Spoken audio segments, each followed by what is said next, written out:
dovremmo esserci. Grazie Mattia. Allora, buongiorno, bentrovati. Vi dicevo a questa seconda giornata del convegno Firenze-Londra 1850 e dintorni.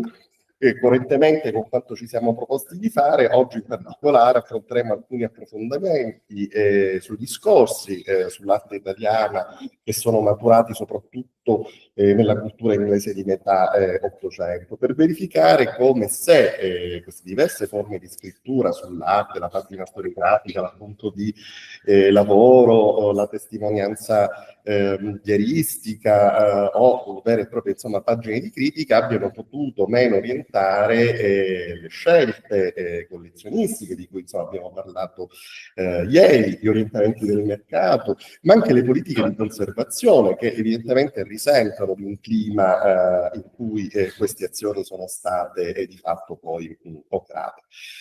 Quindi inviterei il primo relatore della mattina, il professor Paul Tucker, a raggiungermi al tavolo, qui insomma alla mia destra, perché iniziamo proprio con questo suo intervento dal titolo Picture Work, Ruskin's Italian Investigations of 1845 and its Developing Concept of the Image.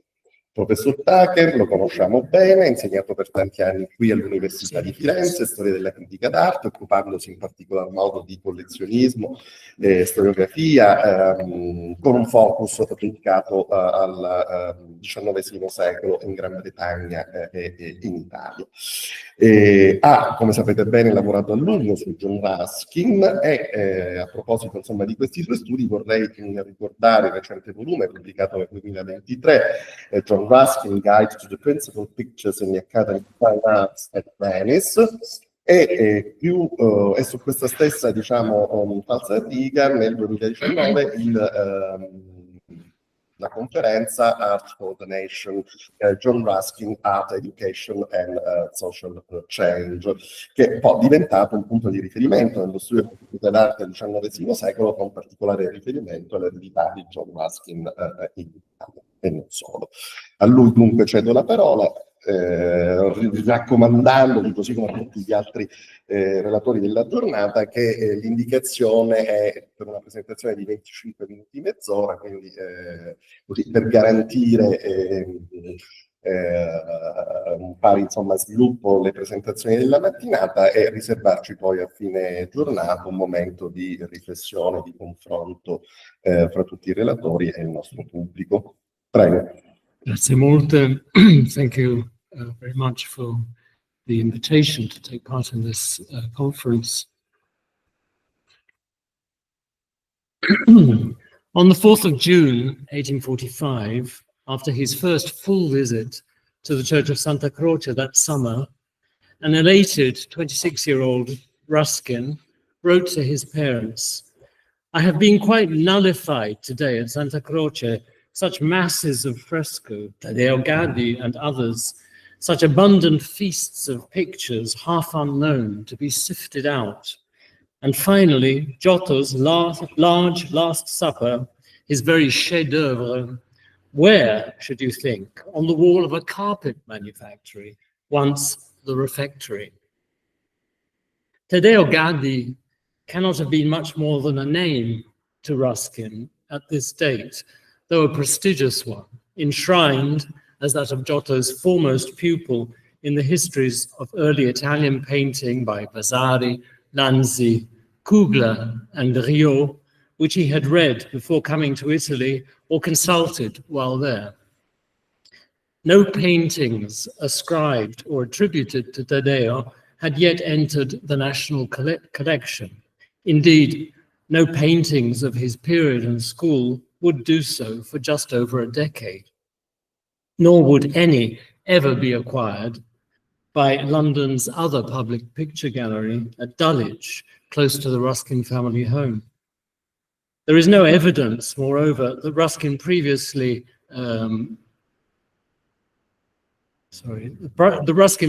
possessed or was familiar with any published etchings and engravings after paintings then given to Taddeo, such as those by Stefano Molinari, Carl Ludwig Kubeil, Wilhelm Hendrik Franquinet, or, most recently, Carlo Lasigno. Nor is it known whether any of these were among the prints he avidly collected while on tour. No matter how bad, he had explained to his parents from Pisa, since they were useful for scratching notes on and references which would otherwise be a mere mass of confusion. His visual cognizance of Taddeo's painting was undoubtedly recent in origin, inevitably presumptive, and also slight, perhaps entirely dependent on his inspection, documented for the years 1843 to 44, of 5 panels, then more or less specifically ascribed to the painter, 2 in the collection of his Oxford College, Christchurch, of which this is one, and a so-called triptych of predella panels in the Louvre. Prior to the present tour, the still more prestigious name of Taddeo's master probably held even fewer visual associations for Ruskin. In a later letter to his father, written in Venice in 1852, he would claim that till 1845, he had never seen an Angelico, did not know what a Giotto was like. He had, though, examined a panel ascribed to Giotto at Christchurch, though not, it seems, in visits to Paris, the signed altarpiece in the Louvre, taken from Pisa by Napoleon's troops in 1812.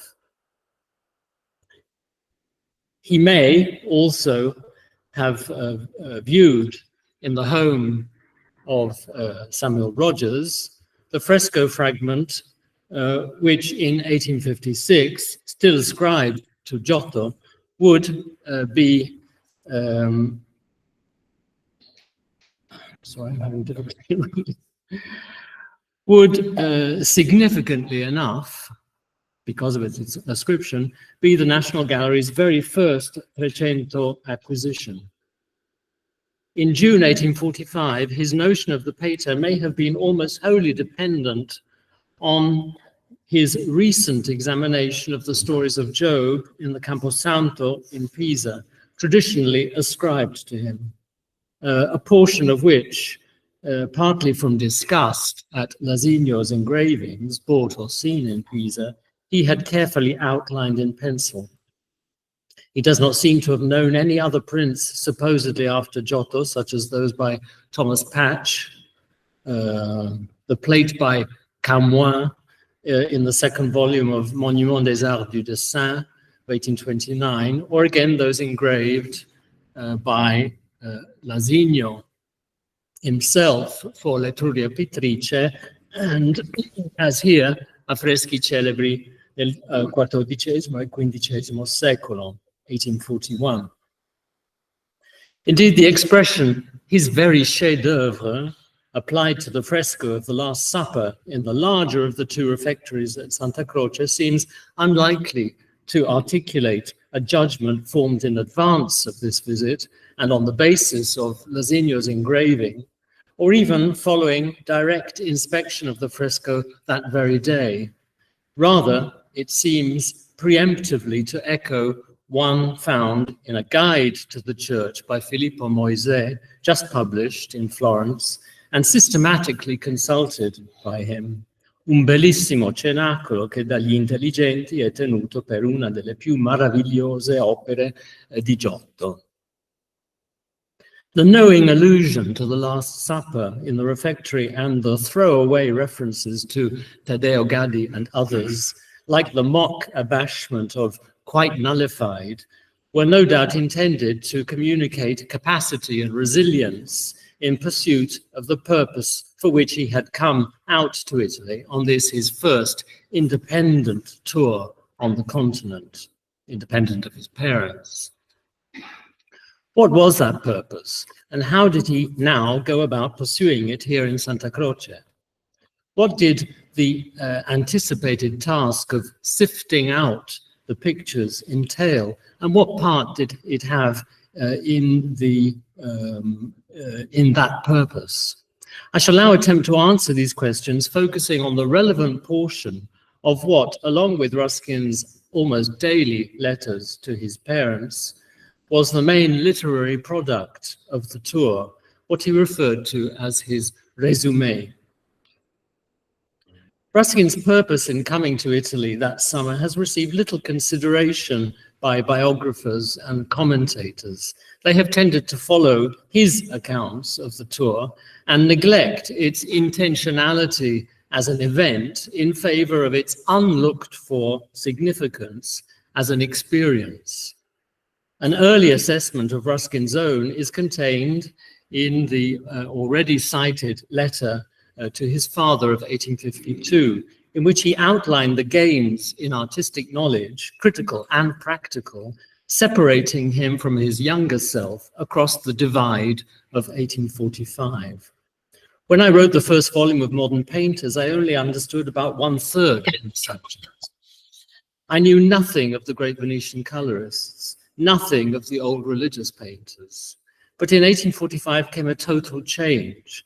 I had luckily tried to draw some of Raphael's figures and landscape, and read Riot, the old religious painters, and bought Turner's Liber Studiorum. I went into Italy with a new perception of the meaning of the words drawing and chiaroscuro. But meantime, I began to study the religious painters. In about 4 months, I explored a whole half world of painting in Florence, and was able to write the second volume of Modern Painters when I came home.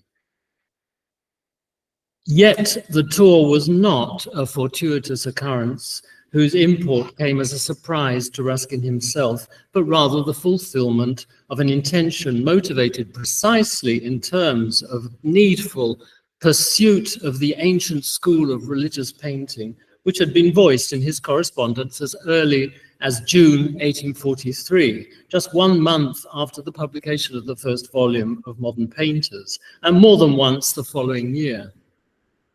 Ruskin had indeed soon come to see that this course of study was necessitated by the broad theoretical scope of his project, inadequately communicated, he now saw in the first volume, and perhaps not then fully recognized even by himself.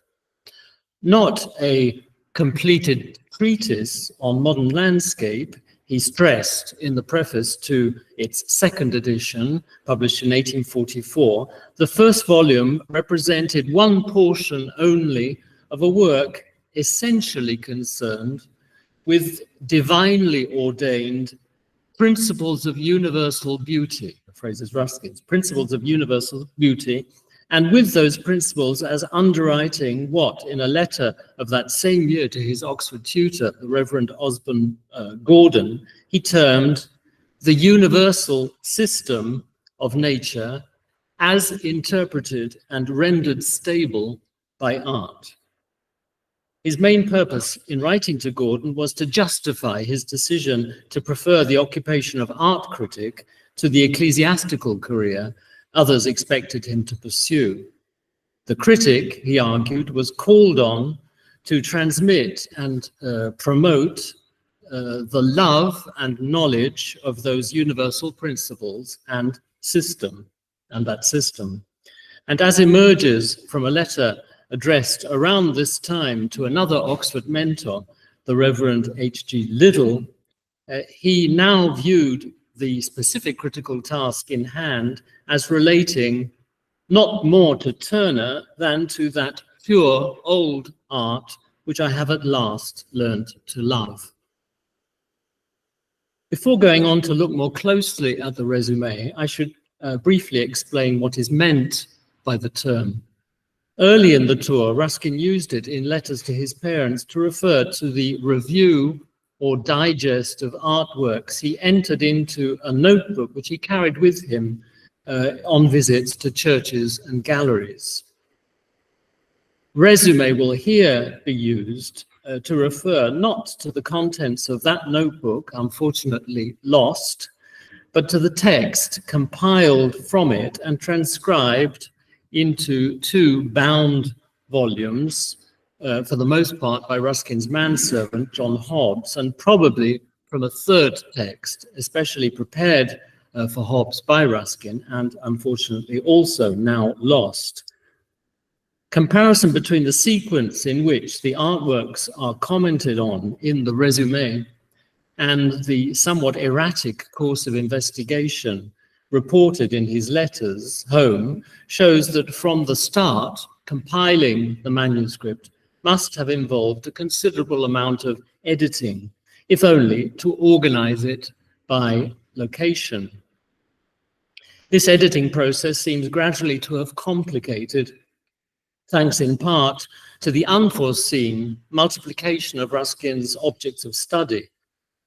Thus, not only does the manuscript's second section on Lucca not reflect the order of events recorded in the letters, it is also divided into distinct thematic groups, one dedicated to the architecture of the city's Romanesque churches, the other to painting and sculpture, this last possibly, like the architecture, an unanticipated focus of attention.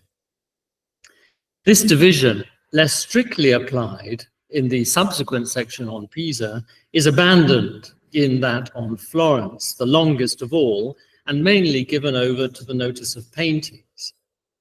However, throughout this final section, the text breaks off suddenly in the middle of a review of works by Domenico Ghirlandaio. The organization by location is pulled about to accommodate groupings that obey other criteria. Thus, it opens with an account of pictures in the Uffizi, not the first place visited by Ruskin on arrival in the city, which, however, is soon interrupted by a description of a fresco by Perugino in the convent of Santa Maria Maddalena dei Pazzi.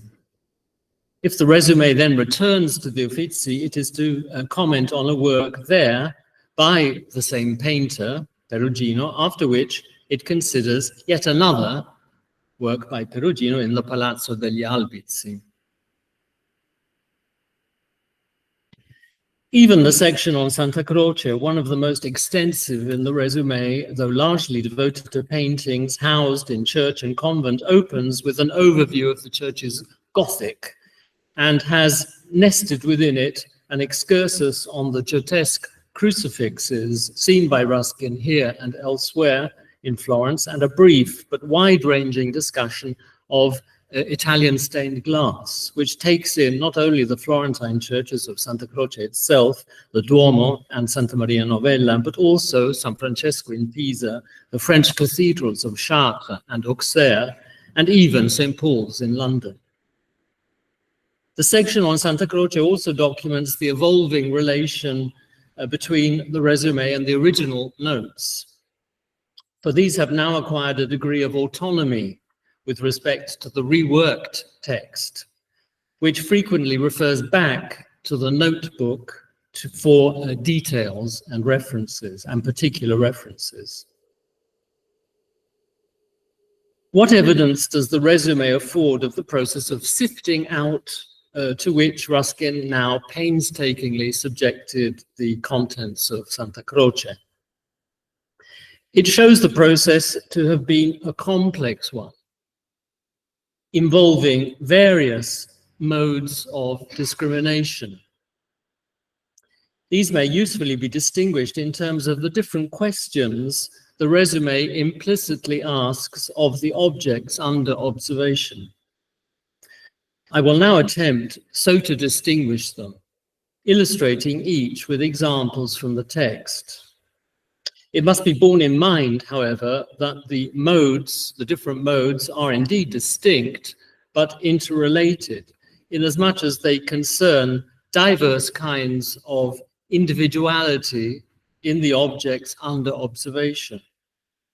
And this is indeed the reason why they will often be found in combination with one another, will exchange functions with one another, and will occur in clusters for purposes of argument.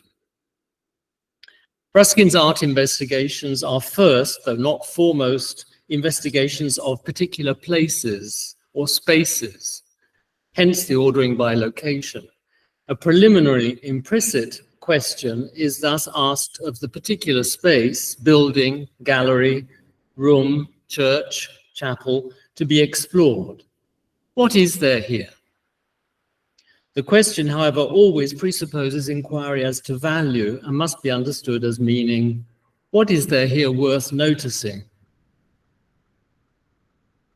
This question is indeed the one implicitly asked of the church as a whole at the start of the section devoted to it. The architectural preamble extends into a brief account of an unnamed and supposedly 16th century tomb, actually that of Carlo Marsupini by Desiderio da Settignan. This is the only one of the names of the nave's famed monuments deemed valuable. Those on the side opposite in particular are dismissed as being nearly as bad as those of St. Paul's. The concessive evaluation of the Marsupini tomb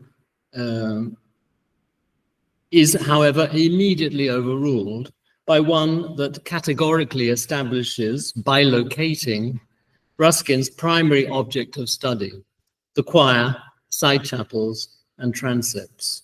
Subsequent divisions of the text reflect the physical divisions of the church's east end, surveyed chapel by chapel, and of contiguous areas, the corridor leading to the Cappella del Noviziato, the capella itself, and the sacristy. A final entry is devoted to the old refectory in the convent, for the sake of the work there attributed to Giotto, to which we shall return. The separate entries are typically introduced by some form of the verb contain, or by locative or deictic expressions serving to indicate the position or signal the presence, current or former, within the designated space of some object selected for comment. Systematic use is made not only of Moises' guide, but also of the letters and numerals inscribed on a plan of the East End that should have been, but never was, copied from the notebook into the resume, but which did find its way, along with much of Ruskin's topographically referenced observations, into the third edition, 1847, of John Murray's Handbook for Travellers in Northern Italy. Another tactic is to denigrate what is present in the space, even to the point of denying that this contains anything at all. The inquiry as to value is not just implicated in the preliminary question of what there is to see in a particular place. Objects selected as worthy of examination are furthermore interrogated as to their particular merits and demerits or demerits. For the purposes of appraisal, they may be registered as mere anonymous specimens of a class, bare works, pictures, frescoes, or in varying degrees individuated by the specification of artist or subject. The picture of 40 martyrs, a Luca della Robbia, a resurrection of Fra Angelico, Cimabue's portrait of St. Francis, the Christ of Bandinelli. In evaluating these objects positively and or negatively, the text may consider them integrally or focus on one or more of their component features or aspects, material, fictive, artistic, aesthetic. The series of small stories around the Cimabue, the passages from Job below a picture of the school of Giotto, and the figure of Elihu in particular.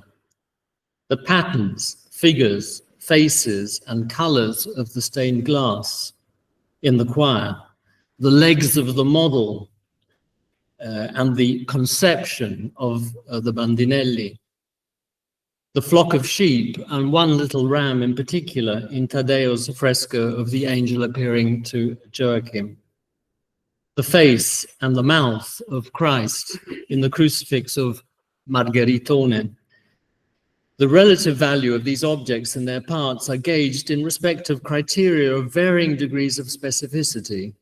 These criteria are typically evoked by means of adjectives, either predicative or as true, fine here, or attributive, splendid, adverbs, agreeably, and prepositions, above. The adjectives and adverbs are often grammatically or semantically comparative, as here, finer and equal. The criteria may also be cited directly in the form of a noun, as interest, value. Other questions implicitly asked of objects in Ruskin's text are, what kind of thing is this? And how is it made up or composed?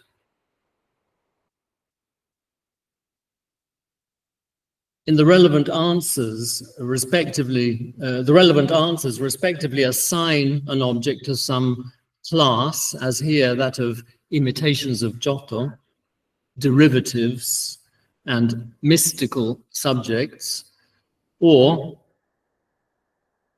break it down into constituent parts and their spatial and possibly temporal relations, as here the mode of painting adopted by Margheritone in producing the crucifix ascribed to him. Two further closely related modes of discrimination are in response to the implicit questions, what does this signify? And what is happening here? These may regard an object's broad capacity to embody meaning, or more specifically, an artwork's capacity to evoke the presence of persons and things, isolated or concurrent, and to elicit construal in terms of a coherent narrative, which may not conform to the iconographical tradition followed by the artist, if this is unfamiliar, as in various cases it patently was to Ruskin. The assertion of iconic meaning may be inflected ironically or satirically, as in the case of the comment on Bandinelli's Pietà, for the purposes of indirect negative evaluation.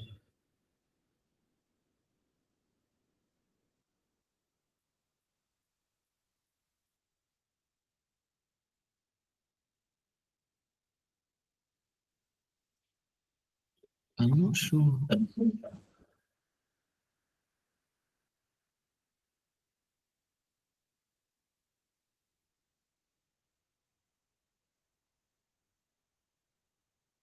Sorry, I omitted to change the. This is the example of Ruskin giving a what Panofsky would have called a phenomenal reading of the scene before him. He's not sure whether the main figure in the scene on the left is baptizing or boiling somebody in a cauldron, and he mistakes the figure on the right in the throne for Madonna.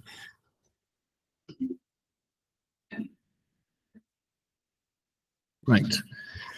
Another concern is the condition an object finds itself in, typically expressed by means of stative adjectives, participles, such as gone, whitewashed. Ruskin is on the lookout here for interference, not so much on the part of that architectural demon of repairs whose pursuit of him from city to city in Tuscany he had bewailed in letters to his parents, as by the repainters of pictures and obliterators of frescoes. An additional question regards an object's perceived similarity or dissimilarity to other objects, the assertion of which entails numerous comparisons of likeness and unlikeness, explicit and compressed, as here spider-like, in a sort of reflective representation of an object's peculiar appearance. These comparisons may also find a role in arguments generated by the question, who's responsible for making this? Here is an example regarding an altarpiece by Giovanni del Biondo, then hanging anonymously in the Cappella del Noviziato. Comparison of dissimilarity, different from, is deployed alongside evaluative judgments, beautiful, interesting, superior, in an attempt to resolve the puzzle of the painting's authorship.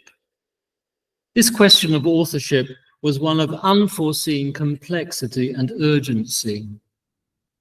The expressions Taddeo Gaddi and others, and abundant feasts of pictures half unknown employed in the letter to his parents of 4th of June, show some awareness of the scarcity of ascertained fact to be had in relation to those pictures, but little as yet of the impatience and annoyance manifested soon afterwards to John Murray, in a letter to whom Ruskin asserted that the difficulty of the task was aggravated by rife disputation of inherited assumption on the part of those earthwormy German commentators promoted in translation by the London publisher. He was thinking especially perhaps of Franz Kugler, the Italian portion of whose handbook of the history of painting, edited by Isaac, as we heard yesterday, Murray had brought out 3 years earlier. Art investigative annalids of the kind, Ruskin complained, were constantly throwing up coils of mud to hamper him, obliging him to make the most careful observations himself. For if, as he surmised, conjecture was all that was to be had on most of the paintings in Florence, then he preferred conjecture of his own to anybody else's, even though the labor, he added, in this way was very great and very embarrassing. 3 minutes, we've got 5 minutes. Okay. The extent of his prejudice and animosity towards wrongly headed Germans and their ilk is shown by this passage in the resume on frescoes ascribed to Taddeo Gaddi in the sacristy of Santa Croce, in which he inadvertently but tellingly replaces the name of Kugler, who did indeed dispute the ascription, by that of Lanzi, who did not, and by the confession that it was sufficient to find it disputed for Ruskin to question his own independently arrived at uncertainty.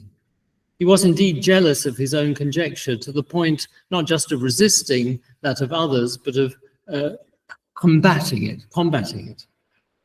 In Santa Croce, he was particularly exercised in this respect by work ascribed not only to Taddeo Gaddi, but to Giotto too. By the time he came to compile the resume, what he had initially flagged to his parents as the painter's very chef-d'oeuvre, the Last Supper and Crucifixion in the refectory, was the object of doubt, as compared, for instance, with the fresco with the supposed portrait of Dante in the Palazzo del Podestà. This reversal of opinion even caused him to question the authenticity of the Pisan stories of Job, probably until now his benchmark, Giotto. He does not yet seem to have known of their attribution to Francesco di Neri da Volterra by Ernst Förster.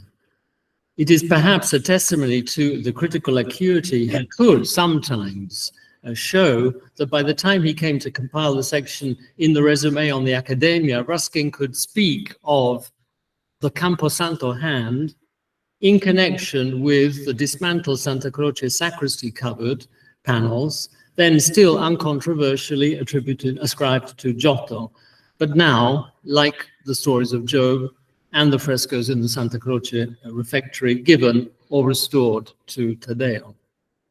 However, if Ruskin took such pains over the puzzles of an anonymous, or in his view, mistaken authorship, and in the comparison and distinction of hands, this was not only from frustration and pique. It is worth considering the explanation of his discomfort given to John Murray. For if you can go to a work of art with trust, he told Murray, and abandon yourself to the impression of it, you may soon come to something like right conclusions respecting it. But if you have to test it and sample it and disbelieve it all over. You make a touchstone of yourself, though a touchstone, yet a stone still, and itself not to be touched. And you get into critical and questioning, faithless and perverse humours, which unfit you entirely for judging of the little bit of precious metal that comes out of the fire at the end. What was it in a work of art which, in Ruskin's view, required this sort of trust and self-abandonment, but also evidently self-awareness from the observer? In what sense was the latter to be touched by the work? Of what kinds were the conclusions and judgments alluded to? He here is the last and in some ways the most important of the modes of discrimination employed by Ruskin in the resume, corresponding to the implicit question, what is the quality or manner peculiar to this?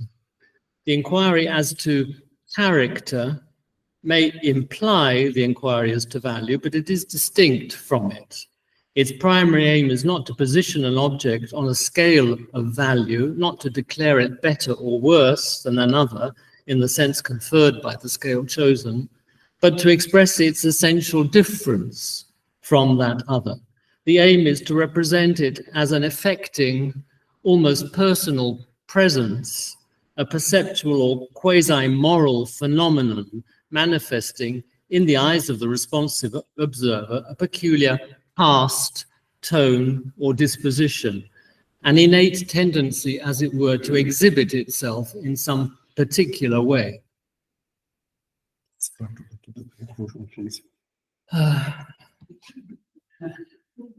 Like the evaluative discrimination, characterization may target objects taken integrally, as here the picture, the stained glass of Italy and the head of Dante, considered for its own sake, apart from the fresco in which it occurred, or of some part or aspect of such objects, the design, arrangement, patterns, figures, and color harmonies of the glass, the completion, stippling, color, eye, and expression of the portrait, but also the inferred act of drawing it, all ascribed unproblematically to Giotto, even the eye, which had certainly been supplied by its recent restorer, Antonio Marini.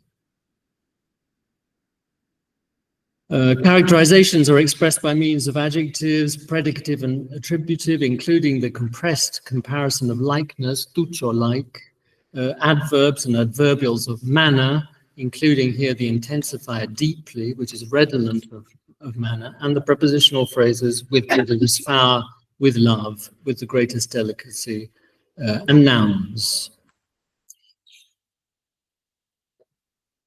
The importance of characterization, and I'm moving towards the conclusion, as a mode of discrimination, the picture work conducted by Ruskin in Santa Croce, but as previously elsewhere in Italy, and as later in Venice, may be gauged from the role, from the way it serves to drive arguments regarding paintings and other works of art and architecture rehearsed in the resume, whether in supporting and substantiating evaluative or semi-evaluative judgments, as in the first example here, in corroborating them in the second, in directing them in the third, or even in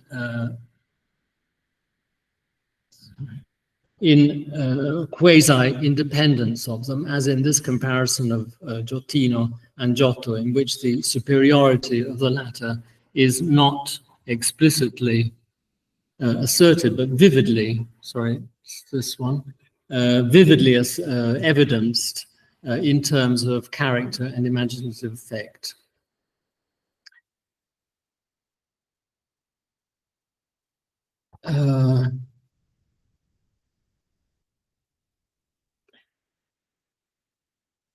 We have seen what the sifting process entailed. We've seen the importance of characterization and value, especially. What emerges from the resume, from the text of the resume, is this very strong nexus between character and value. How was that understood by Ruskin? To answer that, this question, it's necessary to consider the contributions made by the picture work, by the resume and the picture work. It documents to the composition of the second volume of Modern Painters. We've seen Ruskin's estimate of the importance of the tour and the picture work conducted during it. He says it enabled him to write the second volume of Modern Painters on his return home. Unfortunately, he doesn't explain precisely in what sense it enabled him to do so. Ruskin had some inferences, however, as to the precise nature of the importance, the contribution made by the picture work can be made can be drawn from the published text, the second volume of Modern Painters, published in 1846. This had initially he had initially planned that this should discuss ideas of beauty. The whole project was presented in terms of the investigation of three basic classes of idea: beauty, truth, beauty, and relation. The plan was somewhat modified in the preface to the second edition in 1844. He now expected to analyze and demonstrate the nature of the emotions of the beautiful and sublime in the second. What actually happened is evidence of further complication and ramification of the scheme, and we find the very concept of beauty being divided into that of typical and vital beauty, in the name of a faculty, the theoretic, which was not previously posited by Ruskin. The same goes for the long section devoted to imagination, divided up into different kinds of imagination: contemplative, penetrative, associative. In his exposition, Ruskin deployed numerous examples collected, sometimes with this purpose specifically in view, in the course of his Italian investigations of the previous year. In many cases, he transferred them directly, if always selectively, from the resume, putting to discursive use the fruit, verbal and visual, of his direct study of that whole half-world of early religious painting and sculpture in Tuscany and elsewhere. The instances are many and well known and cannot be considered in detail here, except to remark that they are mostly to be found in his discussion of vital beauty and of what he calls imagination penetrative and imagination contemplative. Taking into consideration here only the section on Santa Croce, this affords several instances of the transfer of critical comment from the resume to published treatise, all found in the dense chapter on vital beauty in man. The resumes, I have to pass over the examples. One of them has to do with the a bête noire of 1845, Bandinelli's Pietà. My final point was that the nexus of character and value, which emerges as so important in the resume, we might be tempted to limit, as it were, to a question of an artwork's capacity to represent fictively moral status and attitude.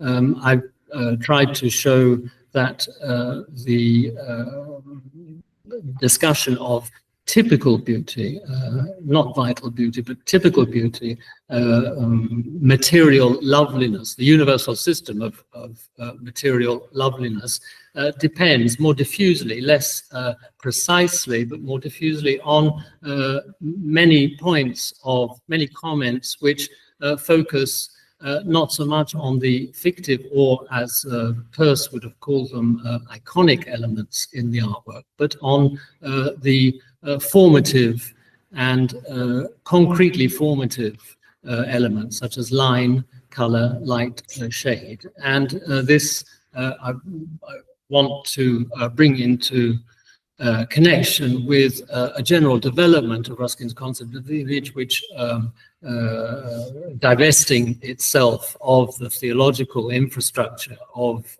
modern painters to increasingly stressed this indexical element or a dimension of the artwork. Grazie.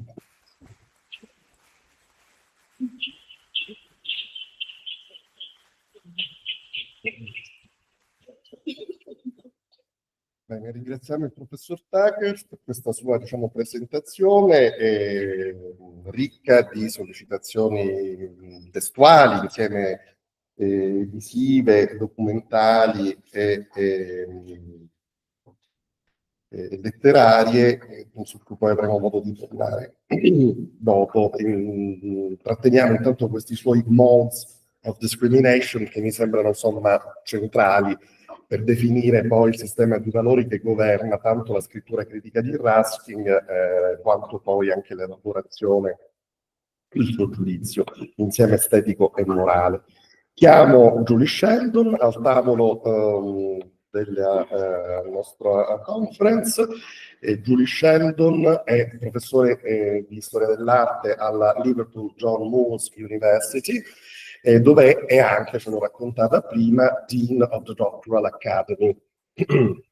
Allora, si è molto occupata negli anni di Lady Eastlake e di cui ha curato anche le edizioni delle lettere nel 2009 per la Liverpool University Press. Insieme a Susanna Avery Walsh hanno condotto uno studio sugli Eastlakes nel mondo dell'arte dell'epoca vittoriana, con la pubblicazione del volume Art of the Nation nel 2011 per la Yale University Press e la National Gallery.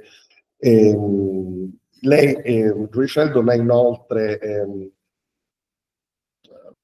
executive del UK Council for Graduate Education e sta lavorando al momento ad uno studio che mi sembra molto interessante, su cui poi magari le chiederemo di più, sulla collaborative PhD supervision nel Regno Unito. Il titolo del suo intervento è, giusto appunto, Chosen Few, Lady Eastlake and the Appreciation of Early Florentine Art. Prego, Julie. Sorry, I have to keep you waiting. Sì, richiamo, insomma, nel frattempo diciamo, i nostri relatori alla necessità di provare a mantenere i tempi che ci siamo dati proprio per dare a ciascuno di noi la possibilità di articolare al meglio la propria presentazione. Welcome to the Sheldon. Grazie, buongiorno a tutti. Thank you very much, Mattia, for your very kind invitation to speak here and for your hospitality at this event. Thank you. Lady Eastlake, let's see a picture of her, shall we? First visited Florence in October 1855 with her husband, Sir Charles Eastlake. Sir Charles was on a business trip. Florence was an important stop on the newly appointed director's annual round of picture inspections in Europe. Lady Eastlake's purpose was less well defined, but because her presence was not official, she was able to comment on their experiences with what I like to think of as an unfiltered voice in letters to her friends. While her husband was measuring, recording, and negotiating, Lady Eastlake was feeling, enjoying, and learning. Her senses were stimulated by the exquisite cityscape, and her appetite for art heightened by its profusion in churches and galleries. In short, Florence in 1855 was a revelation to Lady Eastlake, the origin of what she would later describe as my early days of art worship.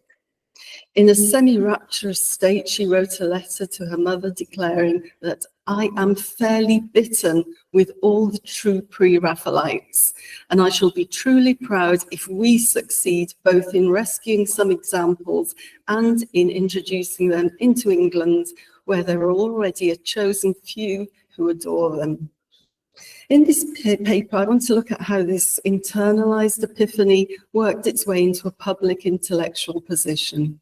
I'll examine Lady Eastlake's expressions, proud if we succeed in rescuing some examples, introducing them into England, and a chosen few, the title of the paper, to show how she promoted this rather niche taste for early Florentine art into a wider range of art appreciation. Before I discuss Lady Eastlake's revealing language, I want to briefly review her experiences of Florentine art in the round. Lady Eastlake only visited Florence on 4 occasions: October 1855, September to October 1858, September-October 1862, and January 1866. By my calculation, that makes 8 weeks in Florence.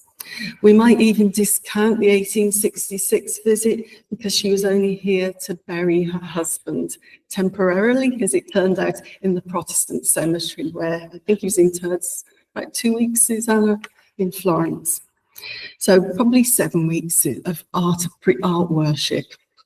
Naturally, Lady Eastlake had seen examples of Florentine art before she saw it in situ and at scale. The National Gallery had specimens, as we've heard, and as her husband liked to call them, and the European picture galleries had assorted panels. On her first tour of Europe as the wife of Sir Charles Eastlake in 1852, she was especially drawn to the early Italian pictures in Berlin, which she reported, I'm quoting, "have spoilt my eye for the late masters. Their forte was expression, every element beautiful as contributing to that, but non-claiming attention for itself. I had no idea that the pre-Raphaelites could have given me such intense pleasure."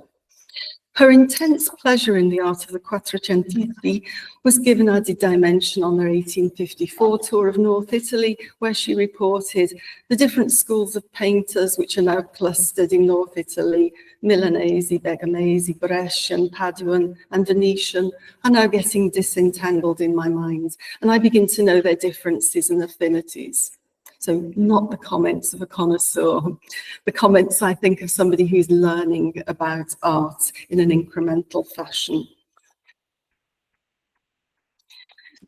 She had a formative, albeit proxy, experience of early Italian art at the Crystal Palace in 1854, and I show you 2 what you might call installation shots.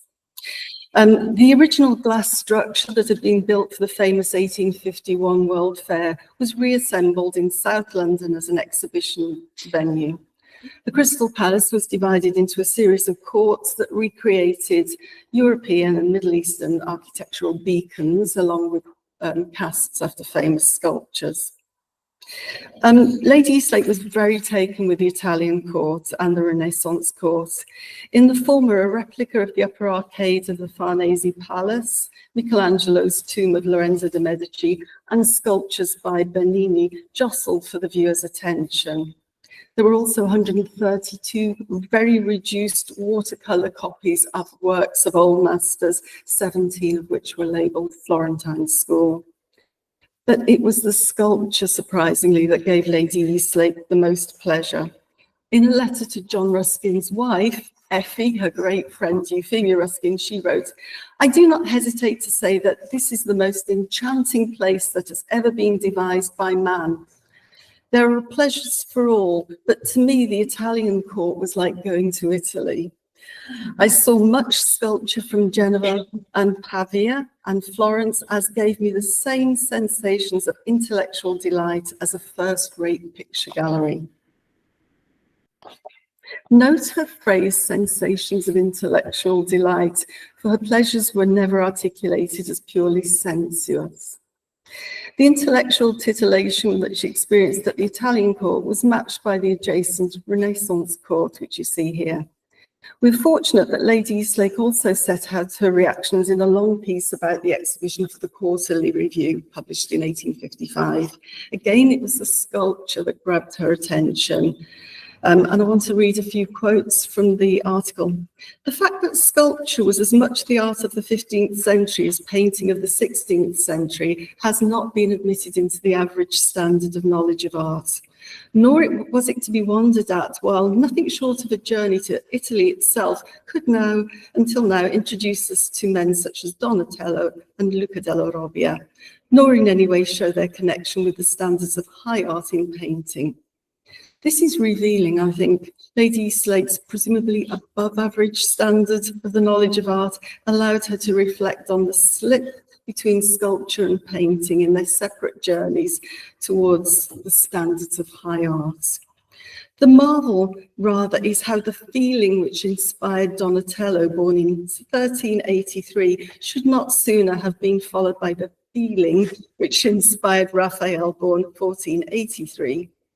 Sculpture, exemplified by the Florentine school, had the feeling earlier than painting, by which I think Lady Eastlake meant the drive to express human character. Certainly Sir Charles would not have been able to make the case for a painting to the National Gallery based on feeling. But I think that's important to Lady Eastlake's appreciation of early Florentine art. For although she shared and arguably learned from her husband and his rather empirical chronology of art linked to this canon formation, she also wanted to map her experiences again to values, a refinement of expression.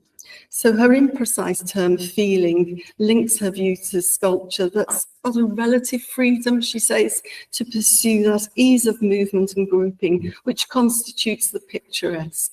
In large part, she says, because there were strict ecclesiastical laws, which traditional laws which fettered sister art painting. So she was looking to the artist to depict the humanity of the chosen subject.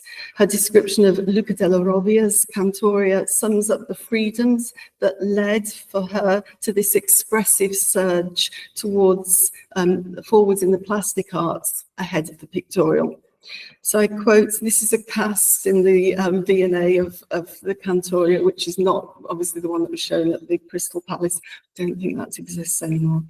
The solemnity of an ecclesiastical act in those tender white-robed choristers and the ardour of musical enjoyment in their eager gestures, the freedom of pagan fete in those naked children, and the holiness of nature in their hold on their mother's drapery, all instinct with knowledge, beauty, truth, life and sound.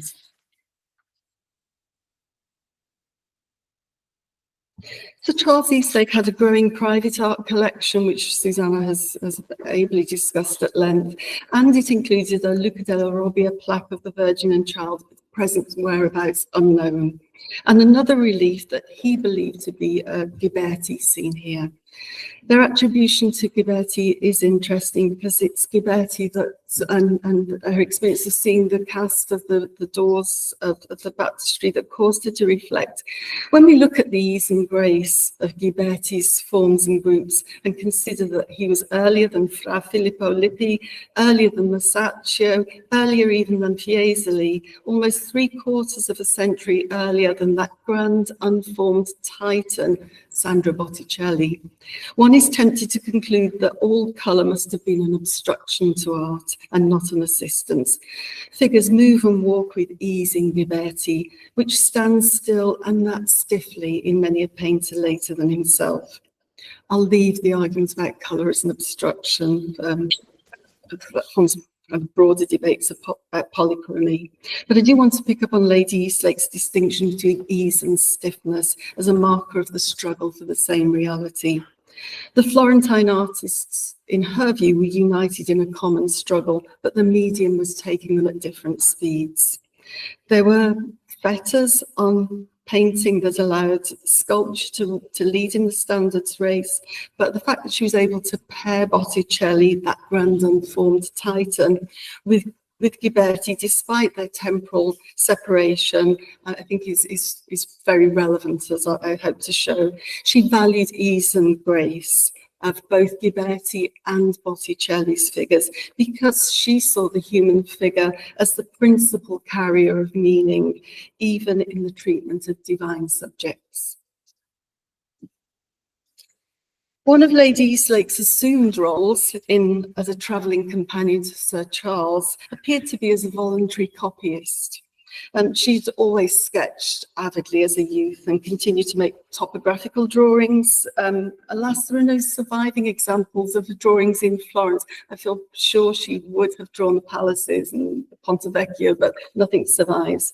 But she did take on a new topic in her drawing during her European visits with Sir Charles, copying some of the paintings that they saw. And I'll show you two examples here of her drawings from the Uffizi triptych from 1855. You see that it's a complicated triptych, but she's chosen to isolate the Virgin and Child from Mantegna's panels and merely suggests the features around them. It was the Uffizi that was the perpetual reference point for her drawing, and in the 1858 tour she enthused, "I am so in love with some of the early pictures in the Uffizi that I could draw there all day long. Still, I've not done much, as these early masters are so correct and elaborate in drawing that one must try to be the same when imitating them, nor is the light enough." That's copying a large picture which is high and can't be unhung. Sadly, there are no examples known of this visit to the Uffizi to show you, but we do get the sense that drawing was a pleasure as well as an educational pastime. She challenged herself in these drawings, and she also had to contend with some extra obstacles, not just poor lighting and wall placement, but she needed special dispensation to go into the San Marco to draw, and when she went to the Cettos di Pavia, saying she was forbidden to go into parts of it. To Lady Eastlake, drawing remains a source of what she called unmitigated happiness, and I show you more copies after the old masters dated 1854 and 55. These are from Milan. Again, they all depict the Virgin and Child, and it's always hard for me not to see her interest in the context of her own loss of a child and her own chance of motherhood in 1851. She's pretty exclusively interested in Madonna and Child in her drawings. But in this case, her drawings of the Virgin and Child may have had an extra purpose. For example, the disputed Leonardo from the Lita collection below left also served as a visual reminder for her husband. In this instance, Sir Charles had his doubts about the attribution to Leonardo, although their great friend Gustav Fagen was persuaded. Sometimes in his notes, Eastlake used to write C sketch by E, and this is one of those occasions where he was referring to what I think is probably an aide memoir for her husband. In 1858, Lady Eastlake was able to deepen her appreciation of Florentine art. She spent 3 weeks in Florence, all on her own for a lot of time, and writing to her friends about this important visit, she said, "You'll be surprised to hear that I'm now alone in Florence, Sir Charles having left me for a round of remote places which he kindly judged would be too rough work for me." If you thought about the physical discrepancy between little Sir Charles Eastlake and big Lady Eastlake, she was nearly 6 foot tall, you wonder why he thought they would be too rough for her. "I have many things to see for Sir Charles in his absence, and it's very delightful to also have time to mature one's impressions of certain masters. I have many new loves among painters, and fortunately, in the art world, it is not necessary to be off with the old before you are on with the new. I have all of Vasari with me and pore over him of evenings." Note that Lady Eastlake is still learning about Florentine art. She'd always been an autodidact. She was very critical of her deficient education, and she continued to draw by day and read Vasari in the evening. Although she doesn't mention the many new loves by name, a letter penned shortly before this second visit to Florence gives us a pretty strong indication of who she meant. In 1858, she wrote to a friend advising a friend who's visiting Florence, "Try and fill your heart, especially with the grandeur and earnestness of the great four: Sandro Botticelli, Domenico Ghirlandaio, Fra Filippo Lippi, and his son Filippino Lippi." And I'll show you some examples here of works by or attributed at the time to the great four in the Eastlake collection. So I want to think about Lady Eastlake's taste here, her appreciation.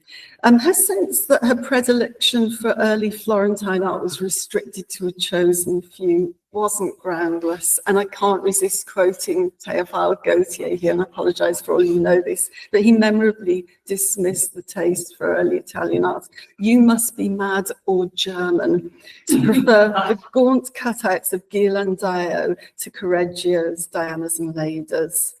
The former are merely laughable barbarities, while the latter are masterpieces of genius, observation and science. Gautier's grouping of mad or German caught the zeitgeist, if you forgive the pun, for there was a greater tolerance of early art in the German-speaking world, and Lady Eastlake's sympathies were resolutely with the mad German contingent. Her art expertise, at least in 1855, was based exclusively on Germanic writing. Recall, she didn't read Vasari till 1858, but she translated Passavant, she translated Kugler, she translated Wagen.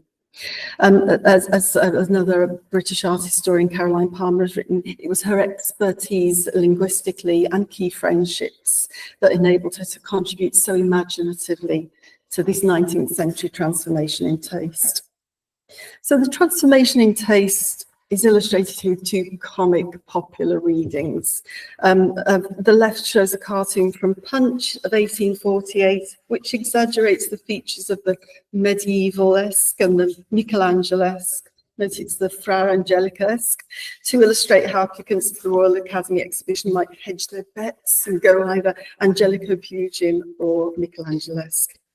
30 years later, shown on the right, the name Fra Angelico is still invoked, this time with comic purposes, because early Italian art had now become a cliched interest. Mocked in Gilbert and Sullivan's comic opera Patience, in which a rapturous maiden sighs, how Botticellian, how Fra Angelican. Where was Lady Eastlake in this transformation of taste?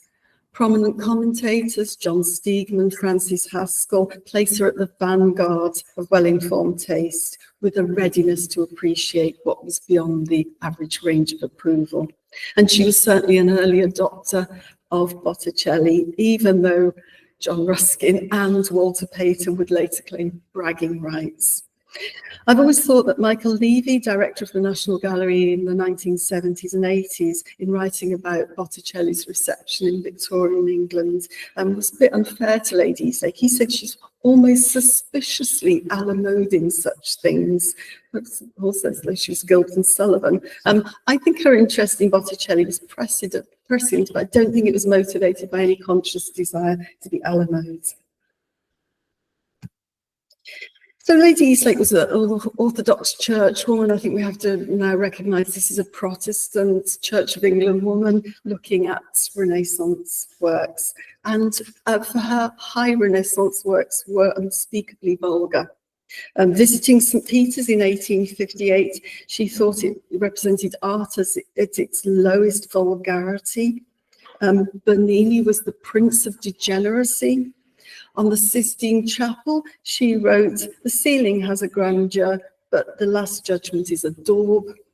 And the only pleasure she got from the Sistine Chapel was to lower the gaze to the walls, to the Perugino, the Ghirlandaio and Botticelli below. In the frescoes by Botticelli, we pronounced them to contain every element of art, grace, action, grandeur, splendid colour, and fine landscape that constitutes the maturity of art. Lady Eastlake's advocacy of the early Florentine school was based on a deeper reading than its pleasing appearance.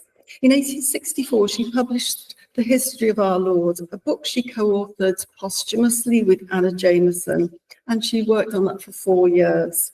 She kept her great four to her heart in this book, invoking them very often in The History of Our Lord, and she listed the Florentine giants, Botticelli, Ghirlandaio, the Lippi, as beacons of elevated spiritual consciousness. The History of Our Lord reflected on one of the magnificent frescoes in the Sistine Chapel by Botticelli, which is generally overlooked by those who think themselves bound only to admire Michelangelo.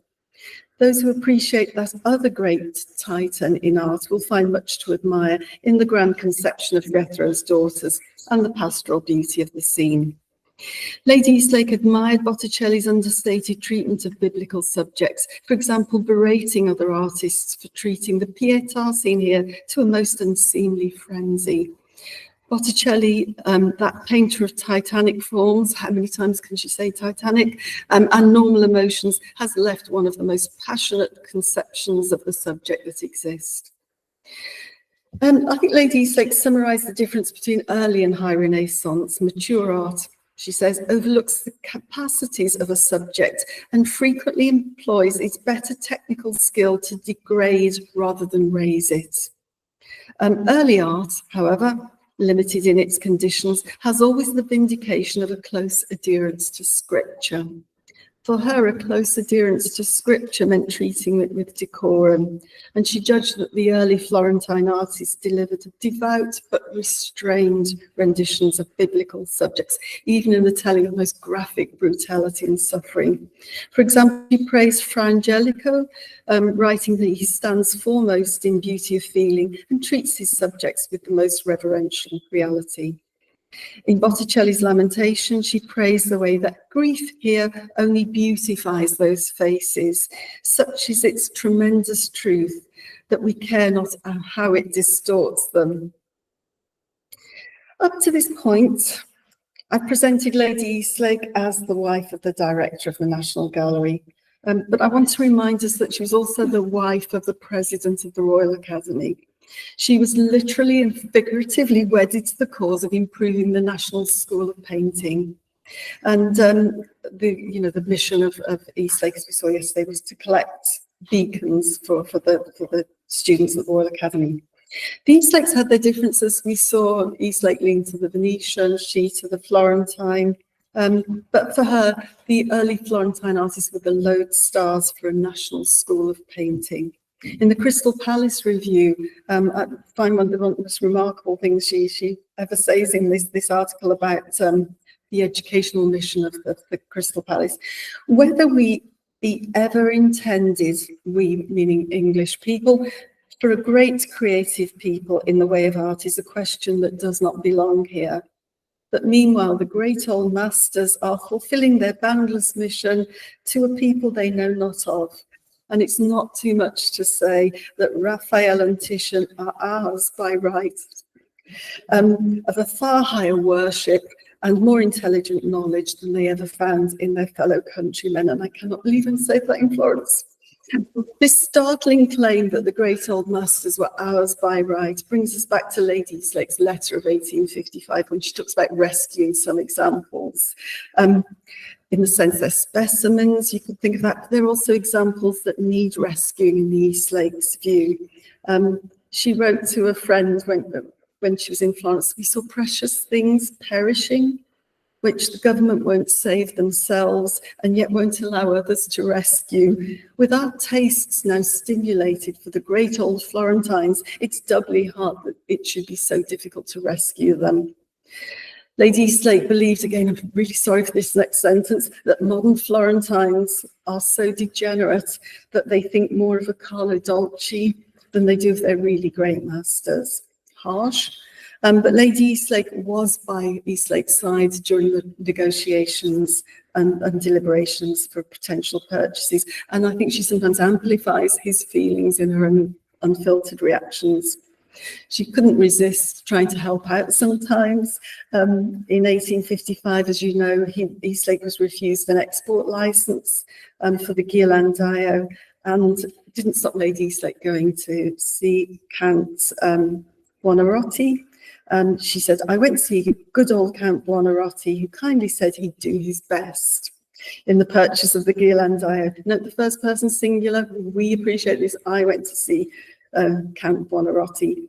We don't know if Lady Eastlake was acting on her husband's instructions, or if Eastlake even thought his charming wife would have any sway with the old gentleman. I think it's probably her unilateral decision. In the end, Eastlake found it easier to export pictures from northern Italy, where the occupying Austro-Hungarian powers took a more lenient view of art sales. So most of his Florentine purchases were bought and purchased elsewhere. So I want to conclude by thinking of Lady Eastlake's magnum opus, Five Great Painters.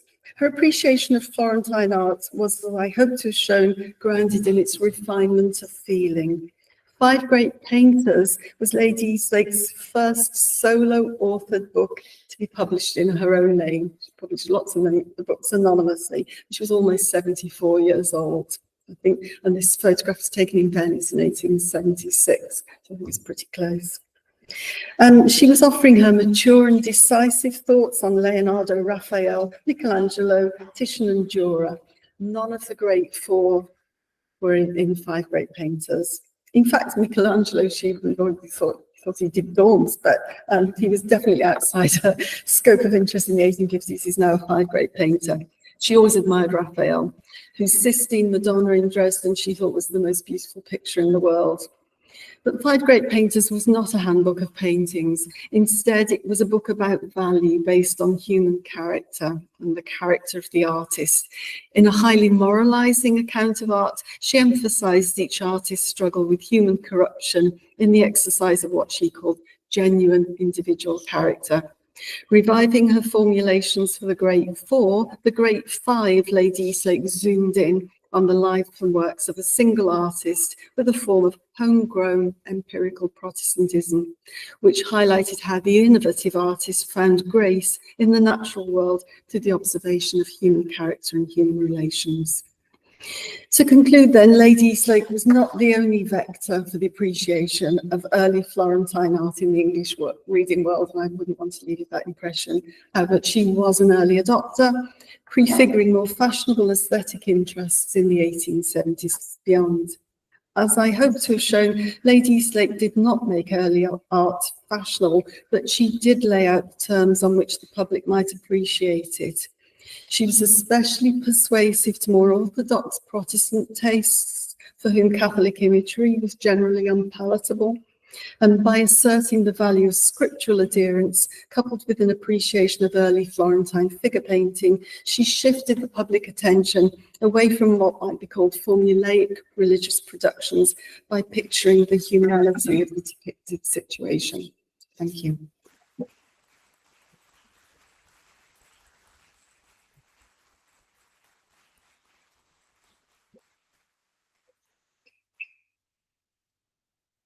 Grazie mille, Julie Sheldon, per the perfect timing of your presentation, also for the quality of your proposals, che ci ha restituito un punto di vista molto angolato ma interessantissimo su Lady Eastlake e sulla sua azione, diciamo, nella Londra della metà degli anni 50. Invito Donata Levi a raggiungermi insomma qui al tavolo. Donata Levi insegna storia della critica d'arte e museologia all'Università di Udine, presso il Dipartimento di Studi Umanistici del Patrimonio Culturale. Si è tornata alla Scuola Normale Superiore di Pisa, dove ha conseguito il suo perfezionamento con una tesi proprio dedicata a Giovan Battista Valcaselle, il quale insomma ci ha consegnato numerosissimi e importanti studi, a partire dal fondamentale volume Einaudi, che insomma l'ha fatta conoscere in posta un po' alla scholarship italiana come la signora per Valcaselle, non gliene saremo mai abbastanza grati.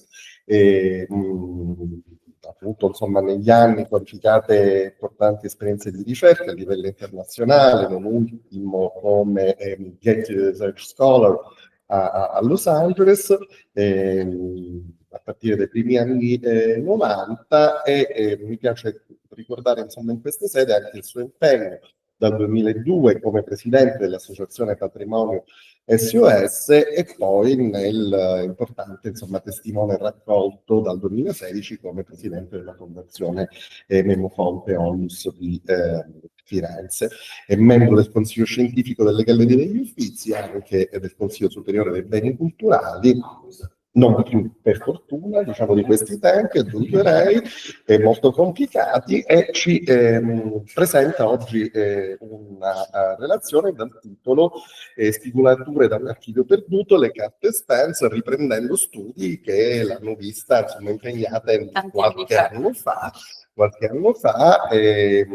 e che ha molto a che fare anche con la vignetta che è stata scelta per la pubblicazione di queste due giornate, perché, come è stato ricordato ieri, il supercilioso visitatore che troviamo, insomma, sul manifesto della conferenza è anche la vignetta del frontespizio del volume Lions of Florence, appunto, di Spence. Prego, professoressa. Grazie per la presentazione, grazie per l'invito. Per l'invito a partecipare a questo convegno, anche se inizialmente devo dire avevo molte remore, proprio perché non amo particolarmente tornare su temi come dire, trattati già molto tempo fa. Infatti io ho sempre cercato di divorziare anche da Cavalcaselle. Ecco, quello che mi ha convinto però è stata l'opportunità di ripresentare e di richiamare l'attenzione su alcuni materiali d'archivio che avevano costituito appunto il punto di partenza di quei vecchi lavori e che non sono stati più indagati.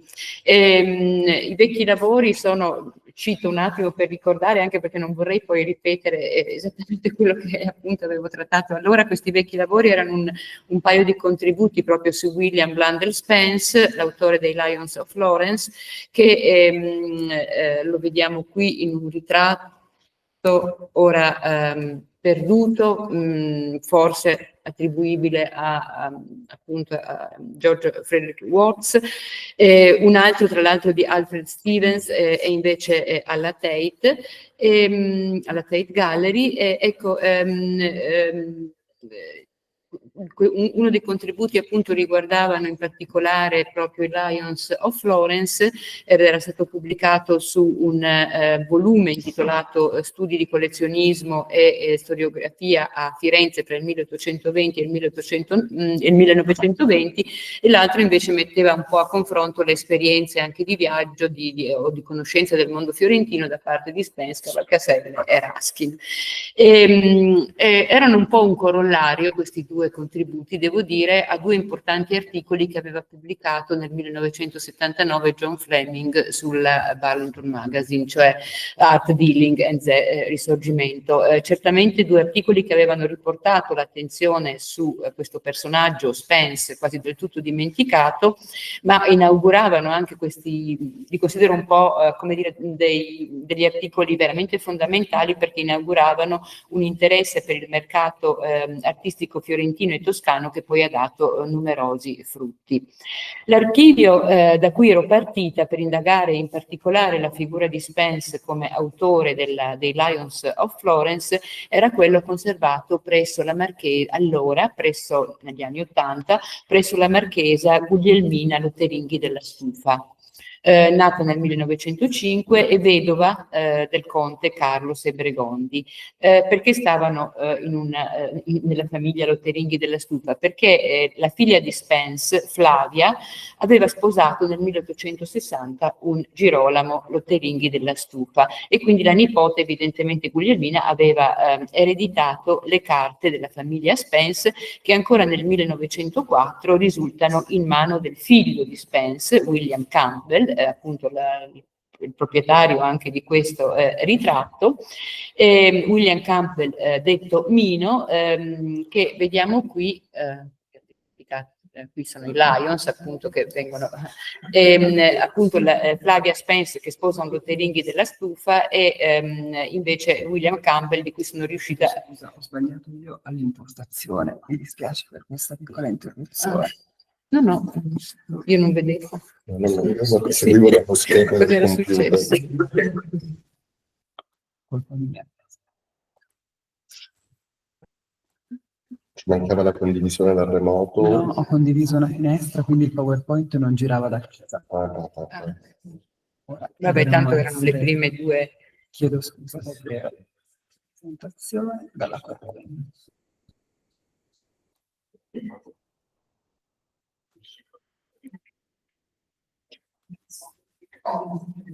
Grazie, Mattia. Grazie, niente, figurarsi. E questo invece appunto è un medaglione, è l'unico ritratto che sono riuscita a ritrovare della figura un po' sfuggente del figlio, appunto di Spence, Mino, un tardo ritratto, 1919, lui morirà nel 1927, di Andersen, e vedete anche che c'è l'iscrizione Saltino 1919 che si riferisce a Saltino presso Vallombrosa, dove appunto sappiamo che Andersen passava lunghi soggiorni, dove probabilmente anche possiamo presumere che lo stesso Spence fosse appunto soggiornasse da queste parti, diciamo. Ecco, purtroppo oggi l'ubicazione di questo archivio, di questo fondo Spence che stava appunto dalla Marchesa Guglielmina, cioè, la collocazione non è nota e direi neanche la sua esistenza è certa. Fortunatamente ne conserviamo una copia microfilmata presso la Fondazione Memofonte. Fu un'iniziativa di Paola Barocchi e di Giovanna Gaeta Bertelà, che negli anni '80 strettamente collaboravano sia per quanto riguarda la promozione e la valorizzazione delle collezioni del Bargello, sia anche nell'ambito della casa editrice La Spes, che la Barocchi aveva fondato nel 1974 con il fratello. Purtroppo si tratta di una schedatura, diciamo, speditiva, nel senso eseguita non in maniera professionale, ma con un ricordo allora, perché ero presente a questa microfilmatura, con una di quelle macchine che permettevano, cioè portatili, diciamo. Quindi certamente una microfilmatura che era stata pensata solamente per ragioni di studio, per avere disponibili materiali che erano in un archivio privato e quindi per poterci lavorare, per cui diciamo la qualità è effettivamente pessima. Appunto questa fotografia che stava nel fondo un po' lo dimostra, ma poi ne vedremo degli esempi anche peggiori, ecco. Però certamente, seppur non di altissima, anzi di infima qualità, questa microfilmatura è particolarmente preziosa in assenza dei materiali originali. Ovviamente è anche, devo dire, drammaticamente poco eloquente, perché oltre all'infima qualità delle immagini si avverte proprio la mancanza di una possibilità di verificare materialmente, specialmente nel caso appunto di alcune fotografie, specialmente nel caso di alcuni disegni, di un taccuino di disegni, appunto probabilmente di William Spence, che era presente in questo fondo. Qui si sente veramente la difficoltà poi di poter dare anche una lettura, come dire, un minimo più approfondita. Detto questo, ecco, il titolo che ho dato al mio intervento, Spigolature, scuserà proprio, spero, il suo carattere frammentario, però mi è parsa un'occasione utile per riportare all'attenzione queste carte, questo fondo, che naturalmente è a disposizione per la consultazione, e anzi auspicabile la consultazione magari anche da parte di forze più giovani che possano appunto in qualche maniera lavorarci in maniera più sistematica. Ecco, in queste mie spigolature, ecco, pensavo di ricordare rapidamente in due parole chi fu William Blundell Spence, ricordando ovviamente fatti già noti. Vorrei poi presentare una breve panoramica del contenuto del fondo e quindi proporre appunto due piccoli approfondimenti, uno sul concetto di socialità, che è particolarmente importante per Spence e per suo figlio, e l'altro relativo ai rapporti di Mino, appunto di William Campbell Spence, con il South Kensington Museum. Dunque, William Blundell Spence aspira da giovane alla carriera artistica, studia per breve tempo sia a Firenze con Bezzuoli, poi a Parigi con Ingres, poi per un periodo un po' più lungo a Monaco con Peter Cornelius e Joseph Schlottauer, e nel 1836 si trasferisce a Firenze, dove continua sì la sua attività artistica, però si dedica anche al commercio di oggetti. oggetti d'arte. Fleming suggerisce che questa nuova attività sia stata incoraggiata da Lord Holland, che era il British Minister in Toscana, e del resto anche il fondo di appunto microfilmato che abbiamo alla Memofonte testimonia stretti rapporti con il fratellastro di Lord Holland, il General Fox, e con sua moglie.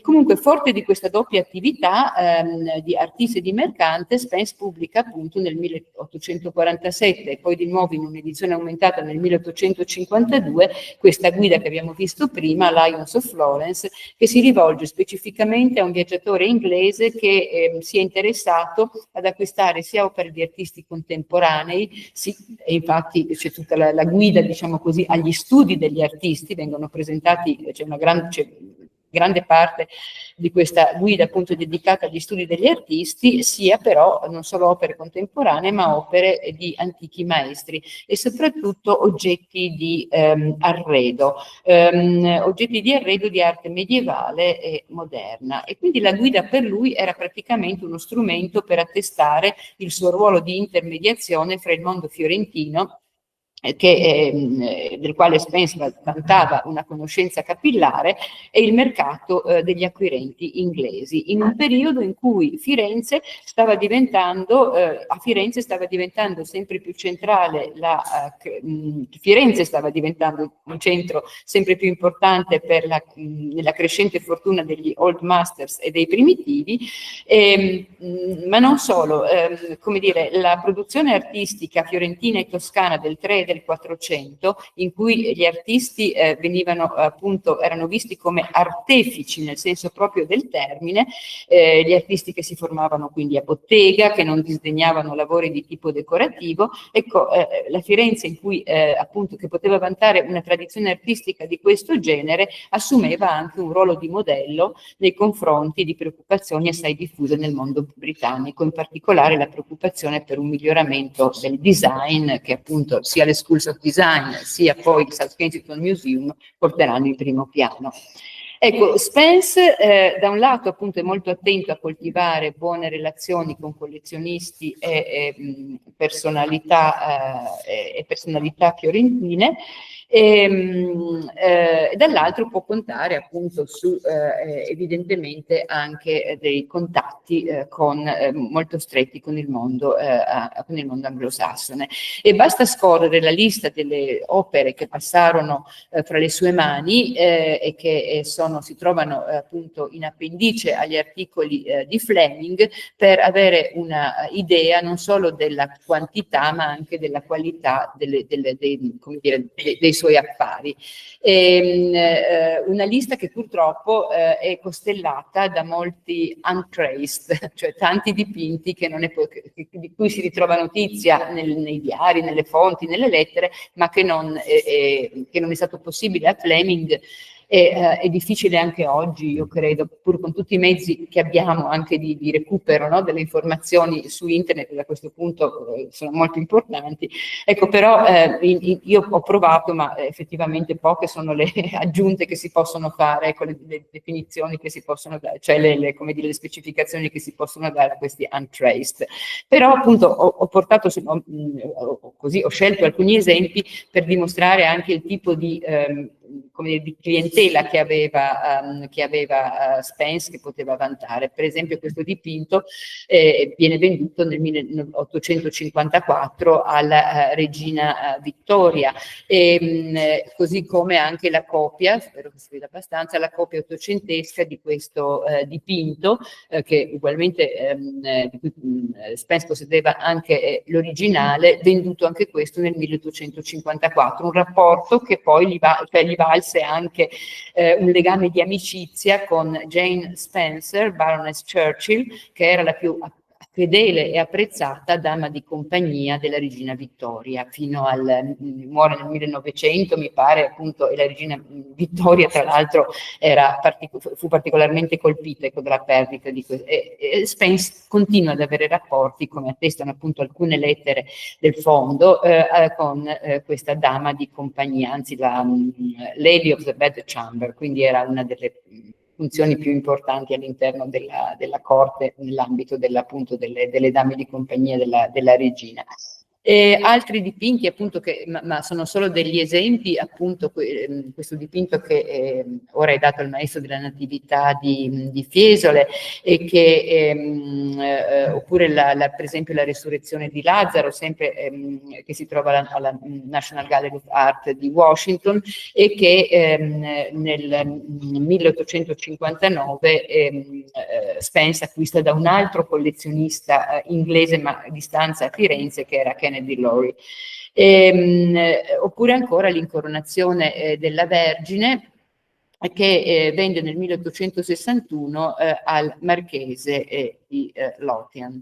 E altri dipinti riuscì a vendere anche la National Gallery di Londra, appunto due dipinti provenienti da Urbino e su cui esiste negli archivi della galleria una cospicua documentazione. Sono tutte testimonianze, insomma, di un'attività molto intensa che via via avrebbe riguardato anche sulla scia delle nuove predilezioni di collezionismo e di mercato, oggetti di arredo, di arte ornamentale e di scultura. Mino, addestrato dal padre, proseguirà in questo senso le attività, seppure almeno apparentemente forse con minor fortuna, ma con analoga intensità. Su Mino tornerò appunto alla fine del mio intervento e intanto volevo darvi anche questa breve panoramica sul fondo Spence. Fondo Spence che certamente presenta soprattutto testimonianze sul padre, più che su Mino, e vale sicuramente per il fondo in linea di massima quello che scriveva nel 1904 il pittore canadese James Kerr Lawson, probabilmente amico della famiglia Spence, che a proposito delle carte allora in mano a Mino le descrive come a mass of memoirs and manuscripts which Mino means to give to the public and which ought to make a large and lively page in the chronicles of Florence from 1830 to 1890. Certamente, ovviamente la pubblicazione non ebbe luogo, ma è anche interessante la caratterizzazione che dà di William Blundell Spence, questo pittore appunto amico di famiglia. Dice: "He was an extremely interesting specimen of the Englishman in Italy, if not of the inglese italianizzato. And his lively temperament, his wit, his gifts as a musician, as an actor, and as a painter, his devotion to pictures and works of art of every kind and to beauty in all its forms were more than sufficient to assure him a welcome in every quarter, even had he not been superendowed with inexhaustible gaiety and genial high spirits that bubbled over in fluent and flawless Tuscan." Quindi dobbiamo immaginarsi appunto questo inglese italianizzato che parlava toscano, ma dotato appunto di grandi capacità, evidentemente anche di rapporti, e lo vedremo appunto, e vedremo che li mette a frutto con grande sistematicità. Che cosa contiene questo fondo? Contiene pagine di diario dagli anni dell'adolescenza e della prima giovinezza, con descrizioni di vari viaggi, del soggiorno a Monaco, dell'arrivo poi a Firenze. Contiene anche frammenti di memorie, talora da filoscritte, quindi evidentemente copiate probabilmente dal figlio Mino, per una autobiografia a cui attendeva, sappiamo, nel 1870, e alcuni di questi frammenti di memoria sono stati anche pubblicati da Fleming, per esempio. Si tratta però soprattutto di ricordi, di memorie in cui la parte mondana è preponderante rispetto a notizie relative alla sua attività commerciale. Per esempio c'è un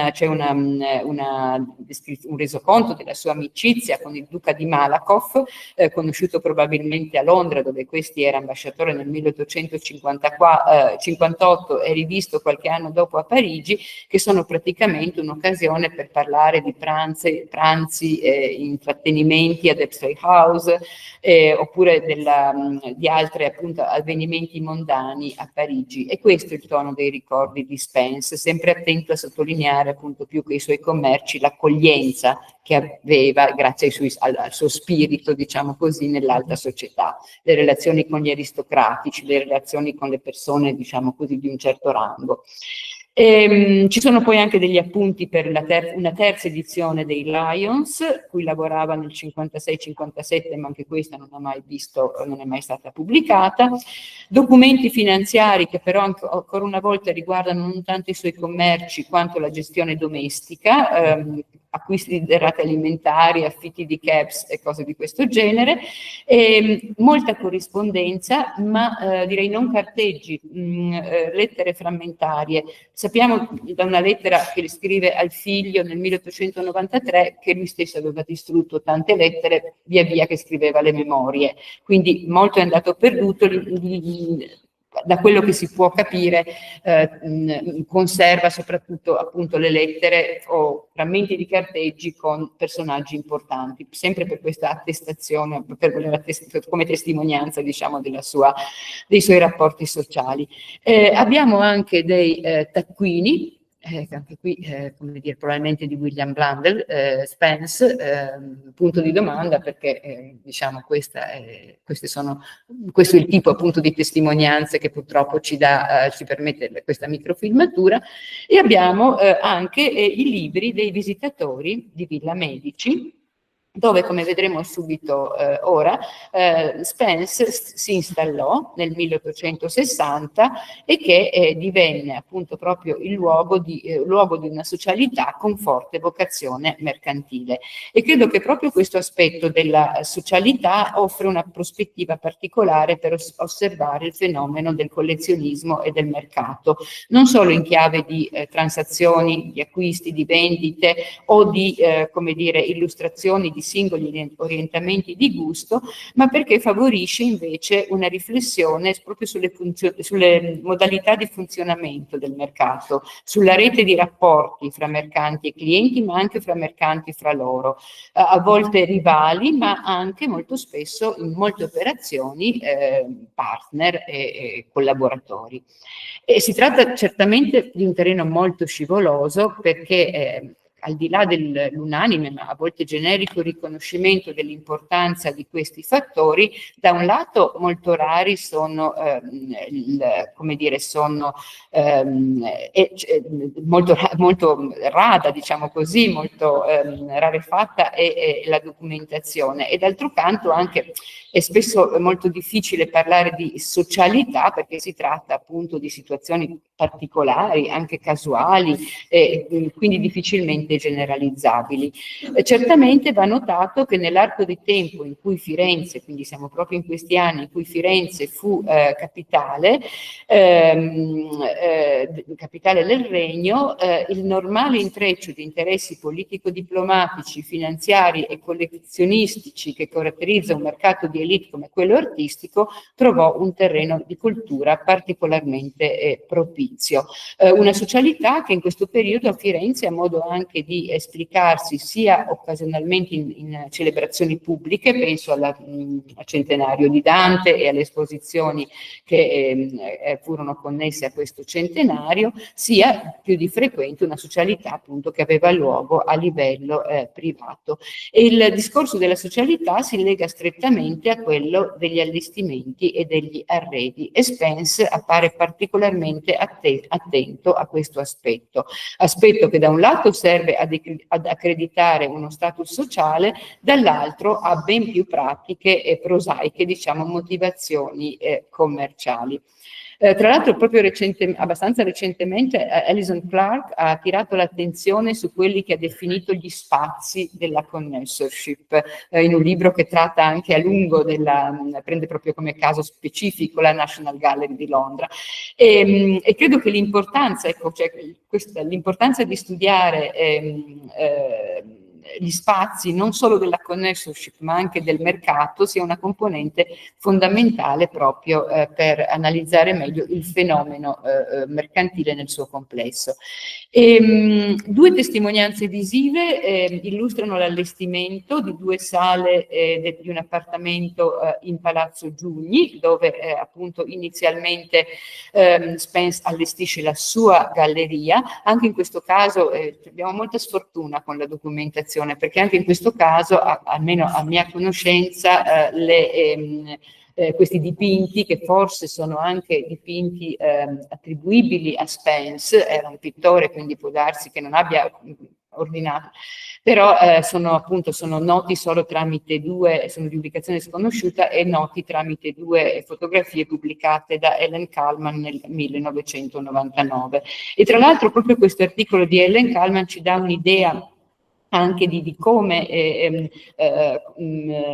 Spence usasse questi spazi a scopo promozionale, ovviamente, perché appunto proprio Ellen Kalman propone di vedere in Spence una figura chiave di iniziatore di una moda collezionistica, cioè quella dei cassoni, i pannelli di cassoni non più venduti come frammenti, come si potevano vendere frammenti di predelle, eccetera, frammenti di politici, eccetera, ma dipinti, rifunzionalizzati, more antico e proposti appunto come oggetto di arredo. Ora, questo esperimento di Palazzo Giugni trova poi piena esplicazione in una sede molto più suggestiva, cioè appunto la Villa Medici, una villa nei dintorni di Firenze che già nel 1800, una villa nei dintorni di Firenze, è una moda, quella appunto di soggiornare in villa, che già nel 1847 nella guida di Firenze Spence aveva additato ai suoi lettori inglesi. Dice: "The number of villas of all sizes and description in the vicinity of Florence is incredible. Every little shopkeeper and second-rate employee has his villa or a portion of a villa where he goes to villeggiare or spend the months of May or October and to amuse himself with billiards, cards, dancing and singing. For the Florentines are a merry race and extremely lively and gay when they meet together." Una moda che appunto non mancò di assecondare lui stesso quando nel 1860 l'eredità paterna gli permette appunto di acquisire Villa Medici. Non era una villa qualsiasi, era la villa, una villa che suggeriva fatti politici e letterari che si intrecciavano con le vicende dell'edificio. È retto da Cosimo il Vecchio su disegno di Michelozzo, così si diceva, luogo designato nel 1478 per eseguirvi la congiura dei pazzi, poi pacifico asilo dei platonici, cioè dell'Accademia Platonica. Lo ricordava in questi termini Francesco Inghirami nella sua guida di Firenze del 1839, e queste stesse notizie, anzi anche aumentate con citazioni dallo storico Henry Allam, erano riprese anche nello Handbook di Murray del 1856. Quindi la villa era la prediletta di Lorenzo il Magnifico, la terrazza era il luogo di passeggio preferito di Lorenzo il Magnifico, così diceva la guida di Murray, e quindi diventava veramente un luogo ricco di ricco di suggestioni. Certamente ecco, questo fenomeno delle dimore nei dintorni di Firenze, lo sappiamo tutti, è ben noto, ricordava Carlo Sisi per esempio, alludendo a quelle di Stibbert, di Temple Leader, ma anche di Berenson, di Hildebrand, di Henry James, eccetera, ricordava appunto che erano molto numerose queste dimore dove si intrecciavano le ricostruzioni medievaleggianti e le astrazioni architettoniche neorinascimentali promosse da collezionisti e intellettuali inclini a proiettare nella realtà i loro personali criteri di bellezza. Questo è vero fino a un certo punto per la Villa Medici e per l'esperienza di Spence, e non è un caso che nel 1800, negli anni 70, sul Journal de Débat un articolo di un corrispondente francese che citava appunto queste varie residenze nei dintorni di Firenze, annotava appunto: c'è ancora un inglese che è il proprietario della famosa Villa Spence di Fiesole, non dice più neanche Villa Medici, dice Villa Spence, però aggiunge una significativa caratterizzazione, una vera boutique di bric-a-brac. Quindi, e questo ci dà un po' una chiave probabilmente appunto per capire anche qual è l'intento. L'intento questa anche forse altro esempio di appunto come dire, di documentazione un po' dimidiata, anche questo collezione privata, non sono riuscita a capire dove, anche questa anonimo, ma chissà, forse di nuovo anche Spence, 1860 la data, potrebbe, che però appunto è presunta, insomma, ci troviamo sempre su un terreno un po' scivoloso, ecco, in questo senso. Appunto questa è la loggia, poi come vedete appunto in questa The Gardens of Italy sono anche come dire, c'era la villa ma c'era anche un giardino che appunto viene tra l'altro rimaneggiato poi proprio a inizio Novecento, quando già la villa non appartiene più a Spence. Comunque villa e terrazza diventavano la sede di una specie di store, di una specie di negozio, di rappresentanza, di vetrina, di rappresentanza, per il cui arredo Spence non risparmiò entusiastiche attenzioni. Non sto qui come dire, ci sono delle citazioni appunto nelle lettere in cui spiega quello che ha fatto, che ha riportato appunto a vista delle modanature di pietra serena, che ha ridipinto, che ha risistemato, eccetera, che ha è proprio, diciamo così, l'allestimento di una vetrina di rappresentanza. Vi era anche una sorta di impianto organizzativo approntato per queste visite, perché nell'edizione del 1875 dello Handbook di Murray era segnalato lo studio in città, lo studio di artista di Spence in città, Spence che si proponeva come ritrattista e come pittore di storia, studio però dove, aggiungeva la guida, erano accettate anche le richieste per visitare la sua villa a Fiesole. E almeno per i visitatori più illustri venivano offerti rinfreschi e intrattenimenti musicali nell'ambito appunto di una socialità tutta commerciale evidentemente, ma che in qualche maniera voleva proporsi anche con una patina culturale e mondana, grazie appunto anche alle suggestioni di questa villa. Questa è un'altra fotografia del fondo Spence. Potrebbe essere Villa Medici. Spence, non so se lo vedete, è in fondo, dietro, sotto la tenda, si intravede in questa fotografia che almeno a me non ha permesso di individuare nessun'opera, mentre per la casa Giugni qualcosa, anche Fleming aveva già individuato la possibilità di identificare alcune delle opere presenti. Io qui proprio, che lì vedo semplicemente un ovato nero e anche di oggetti, sembrano appunto oggetti normali di arredo, insomma, che due altre fotografie, anche qui punto di domanda, mi sembra più possibile che sia Villa Medici questa alla vostra sinistra, l'altra non saprei, le ho messe qui se a qualcuno viene qualche idea o qualche suggerimento. Questa carta da parati? Ah, ecco, interessante allora, perché io non sono riuscita a cioè non ho trovato immagini e credo che Villa Medici sia, quindi anche questa Villa Medici, grazie, questa è una buona indicazione. Dicevo appunto, sì, 5 minuti, cerco di andare velocissima, allora, magari scorro e forse no. Dicevo semplicemente appunto grazie ai libri dei visitatori noi possiamo sapere appunto avere un quadro per quanto difficile, diciamo così, intanto questi libri di visitatori non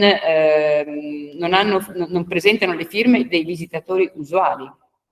e anche probabilmente dei visitatori meno importanti e meno accreditati, per cui per esempio Holman Hunt, che si sa soggiornò a lungo nella villa, ecco il suo nome non compare, ma per esempio non compare neanche quello di Cavalcaselle, che sappiamo aver visitato la villa, una visita inaspettata nel 1868, dati precedenti, Spence, cioè Cavalcaselle aveva fortemente criticato Spence, però Cavalcaselle appunto da una lettera proprio di Spence a Boxall, al direttore della National Gallery, sappiamo, by the by, Cavalcaselle came to the villa and admired my large antico very much. Anche large antico non si sa cosa sia. Ecco, non mi soffermo sui visitatori, appunto che in molti casi è possibile identificare precisamente, ecco, danno l'idea proprio di una società internazionale che alimentava un turismo sempre più consistente e diffuso e che appunto trovava ospitalità in questa villa dove Spence offriva le sue merci, ma offriva anche la sua opera di mediatore. Mediatore che riguarda gli oggetti più vari, appunto non solo dipinti che vi ho mostrato prima, ma anche tutta questa serie appunto di oggetti di arredo, che spesso anche in questo caso non è facilissimo identificare. Per esempio questo cosiddetto da Spence Petrarch Chest, questo cassone, era accompagnato, come sappiamo, dalle Fields del South Kensington, anche da copper vessels and embroideries, e solo sulla base dei numeri di entrata possiamo immaginare che gli oggetti che precedono il numero di questo cassone, che sono appunto vessels, copper vessels e questa i ricami, insomma, questa appunto velluto ricamato, siano arrivati anche appunto via Spence. In questo ambito, appunto, come vi dicevo, anche il figlio continua l'attività di William Blundell, continua l'attività e anche opere che almeno nel catalogo del museo, nel catalogo online del museo, sono attribuite come acquisti di William Blundell, in effetti dal fondo dal fondo Spence invece sappiamo essere stati trattati e venduti proprio da Mino. Mino, che è una figura appunto, come vi dicevo, sfuggente e che forse meriterebbe un'attenzione maggiore, anche perché come appunto Susanna insegna, cioè lo sa bene, Spence, fu William Campbell Spence che vendette perlomeno due importanti dipinti, un ritratto di Scipione Pulzone e la Palastrozzi nel 1879, nel 1882 alla National Gallery. Ma appunto un'attività molto intensa anche per il South Kensington Museum. Vi passo rapidamente questi 2 o 3 oggetti anche di notevole importanza. E anche tanta produzione contemporanea che spesso arriva tramite, questo appunto sono opere di Frullini, l'intagliatore, opere che sono comprate sì da Frullini, ma ci arrivano tramite la mediazione di Spence. E Mino che media, e Mino che riceve qualche volta le somme dal South Kensington e le passa appunto ai produttori fiorentini. O anche in questo caso, per esempio, questo tabernacolo in marmo della bottega di Matteo Civitali, la trattativa è condotta da Mino, ma il proprietario è un tale Tommaso Smith su cui non sono riuscita a trovare nessun tipo di notizia. Non solo acquisti, ma anche tutto un rapporto molto più complesso, che è un rapporto di scambio, cioè di scambio di invio, per esempio, di materiali fotografici, di fotografie fotografie per documentare non solo pezzi che lui voleva vendere, ma anche richieste da parte del South Kensington di avere fotografie di opere, o anche, come in questo caso, un'attività di supervisore. Il South Kensington gli chiede di andare a Ravenna per sovrintendere alla produzione di questo, da parte della ditta Salviati, di questa copia del mosaico della cappella di Galla Placidia. Quindi, e poi anche analogamente lo manda anche nello stesso periodo a Venezia per vedere invece, controllare l'andamento dei lavori nelle copie dalla Basilica di San Marco.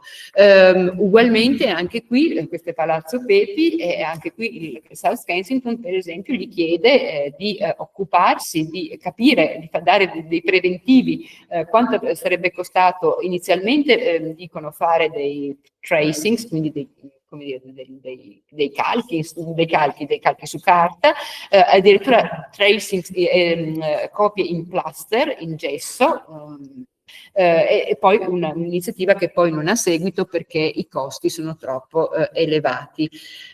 Continuano comunque anche le vendite, diciamo, in tutti gli anni 70, qui vediamo sempre produzione contemporanea, appunto in questo caso proprio venduta direttamente da Spence, non come era successo tramite, cioè non come mediatore. Infine anche, volevo concludere con questo, il soffitto di appunto Pampurino, che passa per essere un acquisto cioè una vendita, cioè un acquisto del South Kensington da Stefano Bardini. Un acquisto da Stefano Bardini, ma appunto le lettere, anche come dire, diverse lettere presenti appunto nel fondo Spence, fanno vedere che anche qui Mino Spence ebbe un ruolo importante, perché appunto e lui tra l'altro in qualche maniera, cioè, c'è di mezzo anche Pointer, perché sembra che Pointer abbia visto per primo questo soffitto, si rivolge appunto a Mino Spence, e Mino Spence che Bardini in qualche maniera anche in carica della vendita al South Kensington. Quindi anche in questo caso Spence gioca un ruolo in un acquisto che passa sotto il nome di Bardini. Siamo nel 1889 e la vicenda mi sembra interessante anche come indizio di un'ormai avvenuta trasformazione del mercato e dei suoi meccanismi di funzionamento. Bardini certamente adotta, io credo, molte delle strategie che Mino, ma ancora più il padre, avevano messo in campo, e cito per tutte l'importanza della componente dell'arredo, di presentare al collezionista, diciamo, proprio gli ambienti e come diciamo il collezionista può arredare un ambiente. Ma nello stesso tempo, appunto, Bardini inaugura strategie nuove, più strutturate, più attente a un mercato veramente globale, che tagliano fuori quella socialità su cui gli Spence avevano tanto puntato. Non vorrei lanciarmi in ipotesi interpretative troppo ardite, ma si avverte, credo qui, il passaggio a una maggior professionalizzazione del ruolo del mercante d'arte. E alcune lettere che Mino invia a Bardini e che sono ora disponibili grazie appunto alla informatizzazione e alla pubblicazione online del carteggio Bardini, curato appunto da Marco Mozzo. Ecco, alcune lettere a ridosso della vendita del soffitto sembrano sancire questo passaggio, anche se volete in una maniera un po' patetica. Domani ti mando la testa in pietra del David di Donatello, dice Spence, per il prezzo mi rimetto a te. E continua, ora devo chiederti un gran favore, e gli chiede un prestito di 200 lire. Pochi giorni dopo gli dice: com'è andata della testa? Fai tu per il prezzo, perché sono non solamente al verde ma agli spinacci, e gli chiede un altro prestito. E infine una terza lettera in cui dice: il busto tornò con le trombe nel sacco. l'epoca non è felice. E segue una terza richiesta di testo.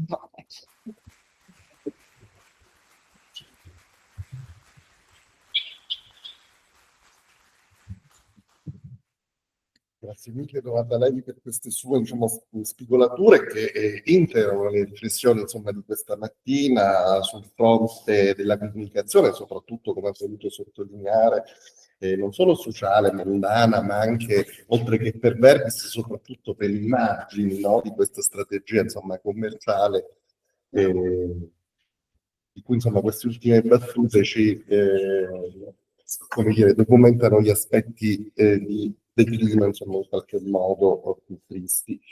Invito appunto Claire Petit, che è l'ultimo relatore di oggi, l'ultima relatrice di oggi. Claire Petit è professore di letteratura e cultura del XIX secolo al King's College Londra, è stata attualmente presso la Faculty of English dell'Università di Cambridge.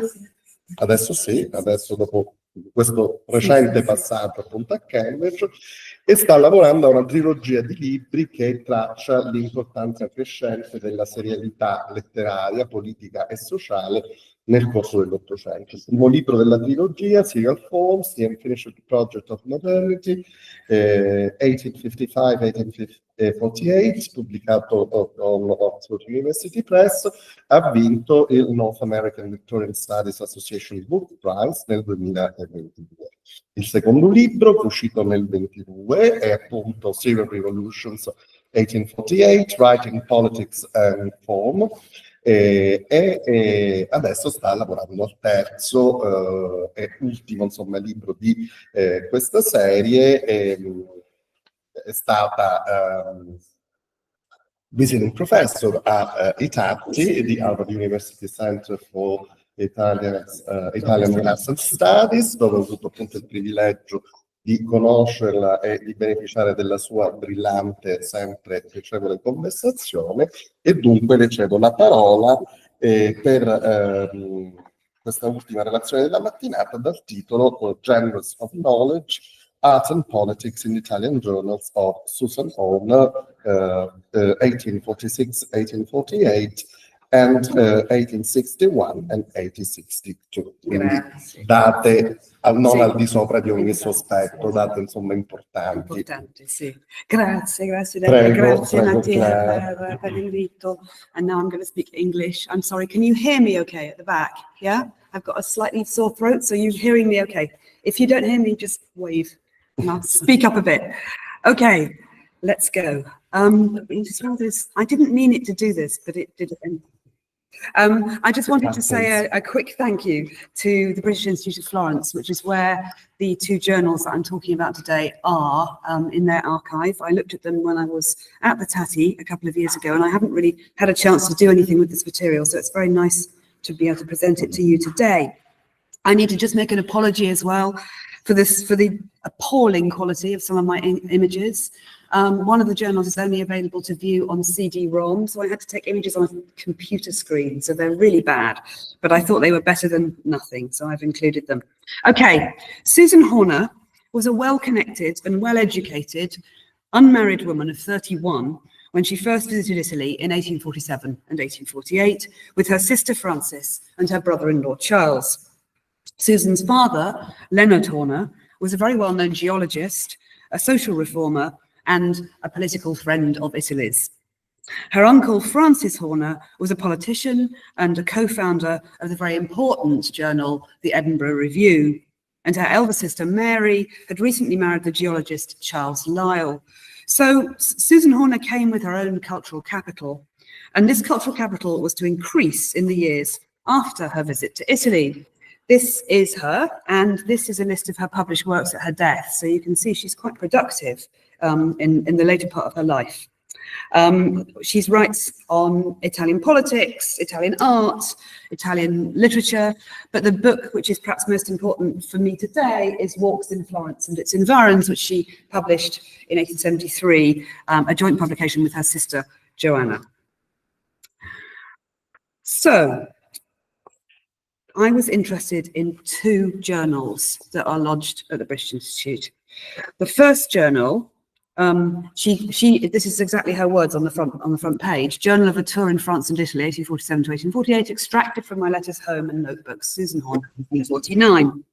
So the journal was written very neatly and carefully, as you can see, retrospectively in 1849, a year after her return from continental Europe, and we don't have the original text that she extracted from.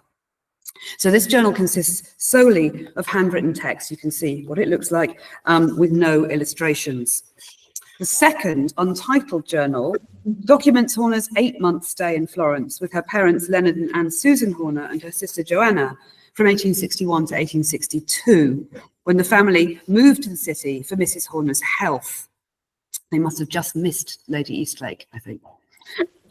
They travelled with their 2 companion servants, Massimiliano and Margaret Edmund Zilleri, and in Florence they did their best to help their friend, the ailing poet Arthur Hugh Clough, and his wife Blanche, who were also in the city because of Arthur's failing health. This was a very different moment, of course, in Florentine life from 1848. More galleries and museums were open to the public, and there was also the first Esposizione Nazionale in Florence while the Horners were here. And of course, it was also a very politically different moment to 1848. The revolutions of 1848 and 1849 had ostensibly failed, although the struggle for national self-determination had continued, and in the early 1860s, Italy was at a delicate moment in its complex project of nation building. And also, by the time of this return visit, Susan had a public profile and was able to introduce herself to distinguished expats and Italians as a published author, because her book, A Century of Despotism in Naples and Sicily, had been published in 1860 and had been very well reviewed. So the second diary is also an elaborate scrapbook filled with photographs and drawings, portraits of family members, friends, and prominent Italian political figures, and images of Florentine sites. It also contains Italian poems, songs, pressed flowers, and newspaper cuttings. It's therefore a memory object of a very different kind, and it's very differently organized to the first journal. We think that she and Joanna, Susan and Joanna, must have returned to Florence again for a third time to conduct further research for their book, Walks in Florence, but there's no personal records seem to exist from that period at all, so we don't know much about that, but we think they came back at some point. Okay, this is just what I'm going to do, quick map. It's going to be really whistle-stop quick and superficial. But I wanted to just look at these different kinds of knowledge that I think Susan is engaging with in these journals. So let's start with painting and drawing. The only published account of these manuscript journals is by Hannah Sickstrom, and she points to, quite rightly, to Horner's own artistic practice in Florence. Hours spent sketching also serve an educational purpose, she says. After diligently, quotes, colouring my sketch from Fra Angelico, Horner explains in her first journal, that's the 1848 one, that the mere act of making this rough copy has made me better acquainted with his mode of arranging his colours, as to give that almost supernatural light. She had very privileged access to the galleries of Florence. The Marchese Ferroni, the director of the Uffizi Gallery, gave her free access to the gems and bronzes and vases. She was allowed to make pencil notes from the pictures. She was allowed to access books, art books, with the letters to the librarian of the Palazzo Pitti. So she was privileged in that regard. Copying, sketching, reproducing. Horner's practice was very Ruskinian, actually, I think. It was a practice for attention and care and learning through drawing. This is one of her sketches, or perhaps rather interpretations, really, of Savonarola, taken from that famous picture in the Accademia. She also does scrappier sketches. I quite like this one of a singular black Etruscan vase. She's just kind of quickly sketched it and stuck it in. I think it's a kind of aide-memoir. She does have an interest in Etruscans particularly, and she, of course, publishes a book later on vases, ancient vases. The other thing that the sisters did in 1848 was visit a lot of artist studios, more in Rome than in Florence. I think this is interesting. They did this very enthusiastically, visiting the studios of contemporary artists such as Minardi, Glennie and Henry Williams, as well as the sculptor Gibson, he of the Tinted Venus fame later on. In Rome, she also visited the studios of Tenerani, Capaldi, Cocchetti and Mr. Timbrell. Horner sees this as an important part of her artistic education, and this is the top quote on the slide. She says, Rome has this advantage over Florence. It's filled with artists at work, several of whose studios I have visited. And to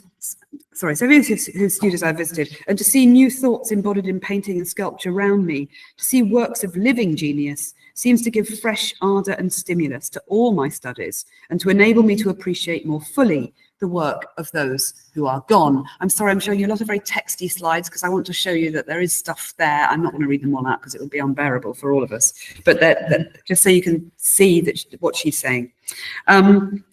So I'm interested again there that she's thinking about practice. She's thinking about contemporary artistic practice being useful in understanding Renaissance artistic practice. These studios, of course, as I'm sure you know, were listed in Murray's Guide as tourist attractions, and we can see from Horner's comment here that Overbeck's studio is, quotes, crowded with English and Italians. So that she's not alone in visiting these. One of these contemporary artists, Gaetano Turchi, was a contemporary Roman painter who had a kind of side hustle as a guide to the polite classes of tourists, and also as a copyist. In fact, he sold copies to them too. So Turchi, took the Horner sisters to Hiram Powers' studio. Powers wasn't there when they arrived, so they got to kind of have a good poke around on their own. She says, we were delighted with the fisher boy and the Greek slave. The Greek slave is there on the slide. I won't read the whole thing, but the last sentence, Powers came in at last himself, so he does come in. He has a very interesting countenance and a pleasing manner and is very American. In her 1861 journal, she pasted, and this is one of those horrible slides taken off a computer, she pastes a photograph, you probably can't actually see him, he's got a little hat on, of Hiram Powers, the sculptor, it's on the left-hand side of the slide, so she's still thinking about him in 1861. Sculpture and architecture. So Horner's first encounter with this statue in the public Piazza della Signoria in 1848 is very direct and very material. He might have omitted the blood, which looks like a bunch of wool out of the head and body, but both Perseus and the Medusa's head are beautiful, she says. In the 1860s, she starts to write with far more sophistication about art, employing quite technical terms with confidence. But in 1848, aware of the revolutionary feeling around her, she's clear about the value of public art for the citizens of Florence. And again, I'm not going to read the whole passage, but in this passage she's talking about how Florentine sculptures are out in the streets. The Florentines have their works constantly around them, not shut up in private houses as with us, the English. The gallery of the Uffizi is open to all, and she says at the end, all these statues are in the open streets and must help to elevate and refine the minds of the common people, which I think is interesting. Well, I could talk about that in lots of ways, but this is very quick. On her 1860s trip, when she stays for longer in Florence, the Uffizi becomes her university. She sticks in this photographic view from the window to the Uffizi in her 1860s album, and underneath you can see that she's listed all the buildings and landmarks visible in this view. The interactions between sculpture and architecture always command her attention. And I think this other page of her journal on the right-hand side shows this interest. She's placed pictures of the sculptures within the gallery on the same page as a view of its external courtyard.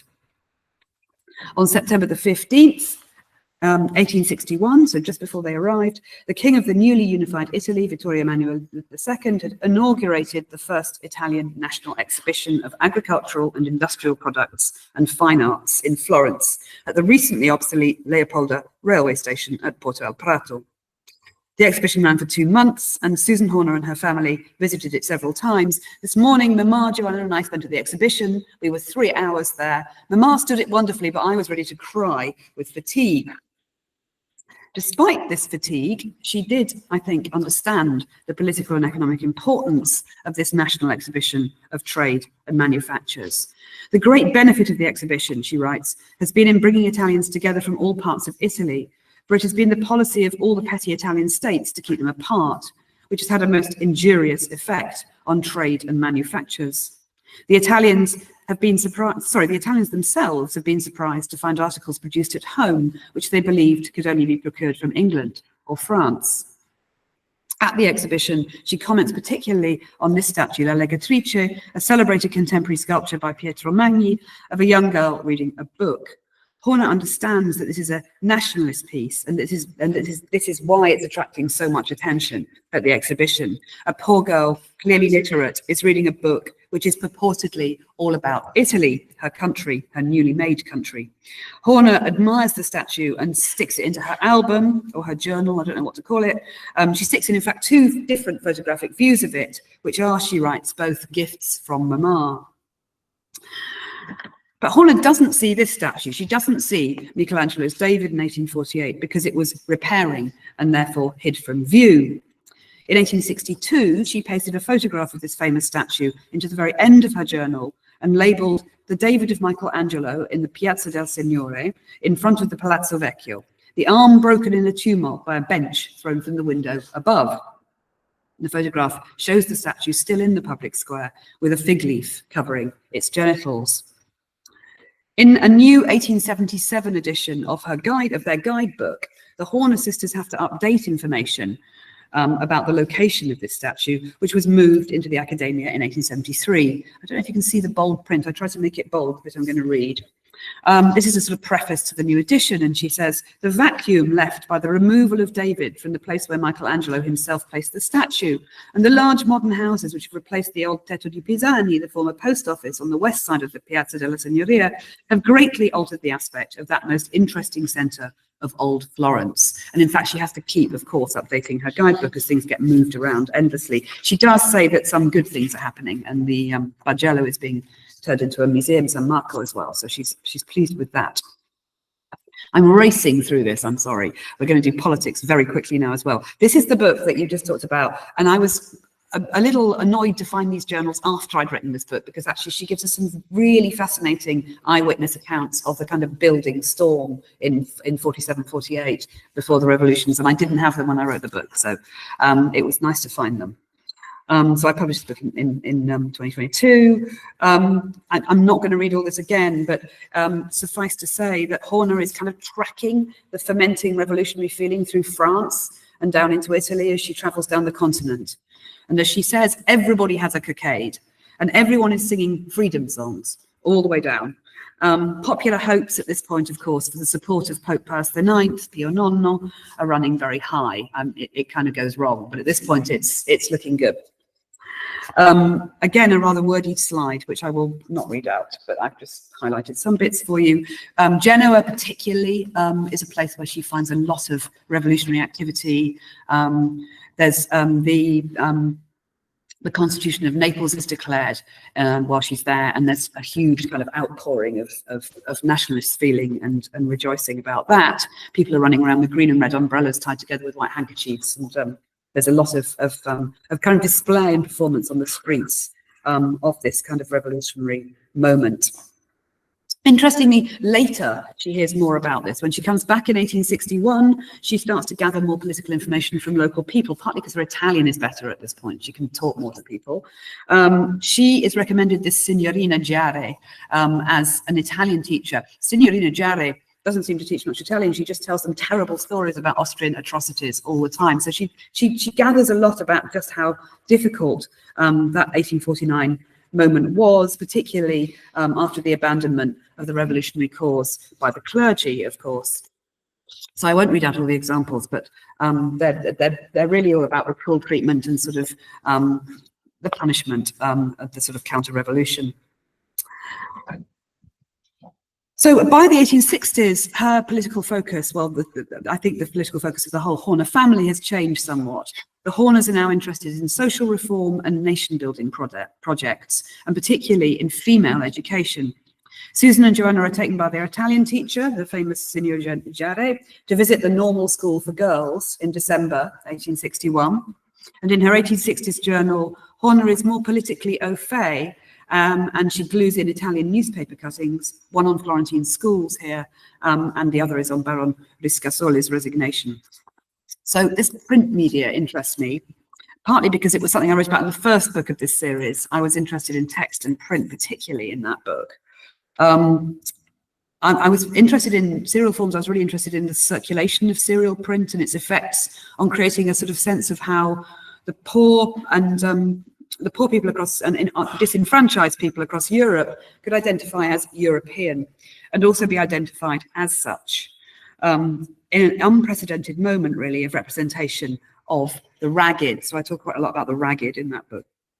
Horner reports that the writings of Eugene Sue, which were extremely important in diffusing radical political ideas among the sort of popular classes, are very much read in 1848 by the common people in Paris, but she says, interestingly, not as much as in Germany, where there already have been 6 different translations of the Mystère de Paris. So Horner's always interested, she always notices this kind of thing. She's interested in print culture. She is, after all, herself an aspiring author in 1848. And in Genoa, when censorship is lifted, she rejoices that the booksellers' shops are full of works, novels, political pamphlets, all on the same subject, the revolution. And she's actually quite surprised, she says, by the freedom and liberty of the press, which the king is allowing in Genoa. In the 1860s, she's more professional in her interests. She speaks to her friend, Professor Miglierini, about the difficulties of becoming an author, selling books under Austrian occupation and censorship. She's by now obviously more mature and more sophisticated scholar. She celebrates how many fine and private libraries there are in Florence and the number of booksellers. They're very liberal lending their books, she says, of the Florentines as well. In the 1860s, as her Italian language improves, she records attending public lectures given by Italian university professors, practicing Italian verbs, studying histories of Italy, and reading the local newspapers. Horner visited the Gabinetto Viessieux, founded in 1819, of course, your famous Florentine library, which linked Italian culture with that of other European countries, and which had played a vital role among intellectuals in the liberal movement in Tuscany during the 1840s, and which always admitted women. In the 1860s, she's also publishing her own texts. Chambers has just accepted my little translation, she writes, in Florence in 1862. This then appears in Chambers' journal as Susan Horner's Austrian rule in Tuscany under the Grand Duke Leopold II, 1849. So she's reporting back in the British press about what she's learning in Florence. Elizabeth Barrett Browning had died just a few months before the Horner sisters arrived in Florence, of course. Otherwise, they would probably have visited the famous author of Casa Guidi Windows. That's Barrett Browning's poem of the Revolution and of the Austrian reoccupation of Florence, which was, of course, her adopted city. Susan Horner incorporates a translation, you can see it here on the slide, of one of Elizabeth Barrett Browning's poems, written out by an Italian friend, and she sort of binds it into her 1861-2 album. This seems to be performing a kind of homage to the recently dead poet, and the 1860s album contains several such memorial entries to important heroes and heroines of the Risorgimento. One of them, of course, Garibaldi, extremely, extremely famous at this moment. There's a multi-page entry in the journal recounting her visit to the place where Garibaldi embarked for Sicily in 1860. She makes a sketch of Joanna writing, but that faces a sketch of the embarkment point marked with a rock and a star, and the specimen of the seaside plant that they gathered on the spot, pressed and stuck into the album, along with the transcribed inscription on the rock. So politics and text are swept into an effective whole in this kind of multimedia entry. And the anecdote, and there's an anecdote recounted here as well about Joanna slipping into the sea in her eagerness to get close to the scene of the great men's exploits.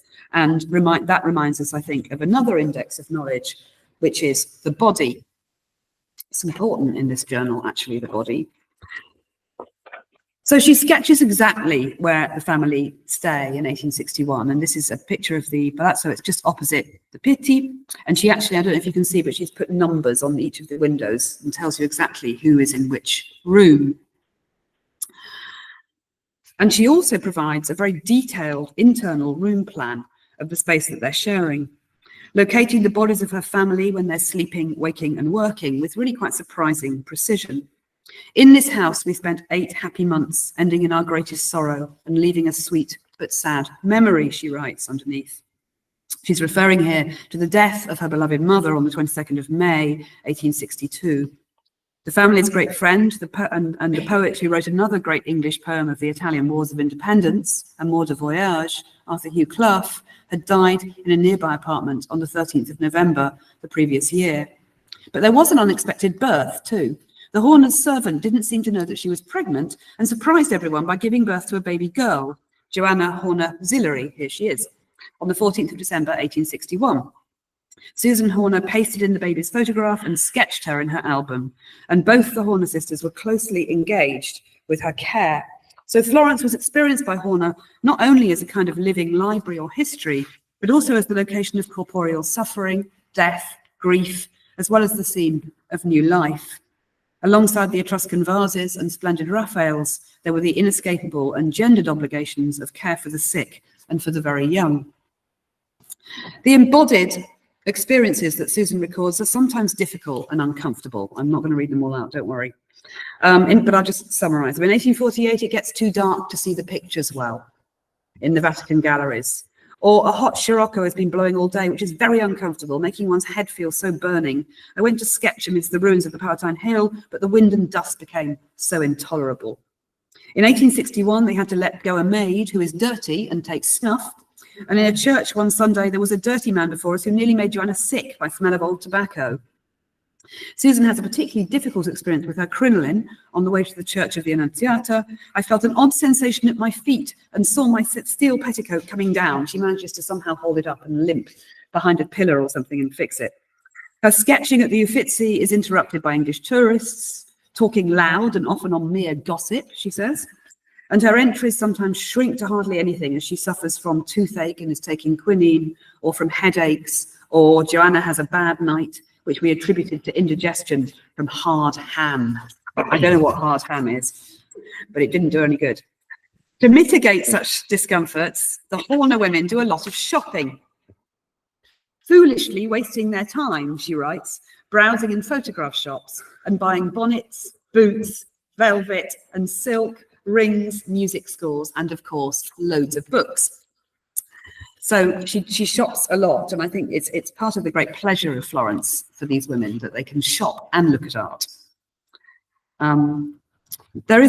She's very much in the 60s engaged with sort of more systematic learning. She was shown around La Specola by Professor Ballatore, who showed them the mineral shells, insects and birds in the museum, as well as some of the wonderful waxworks. I think it's unlikely that the Horner sisters were permitted to view the anatomical waxworks, wax models in this museum, and she doesn't mention them.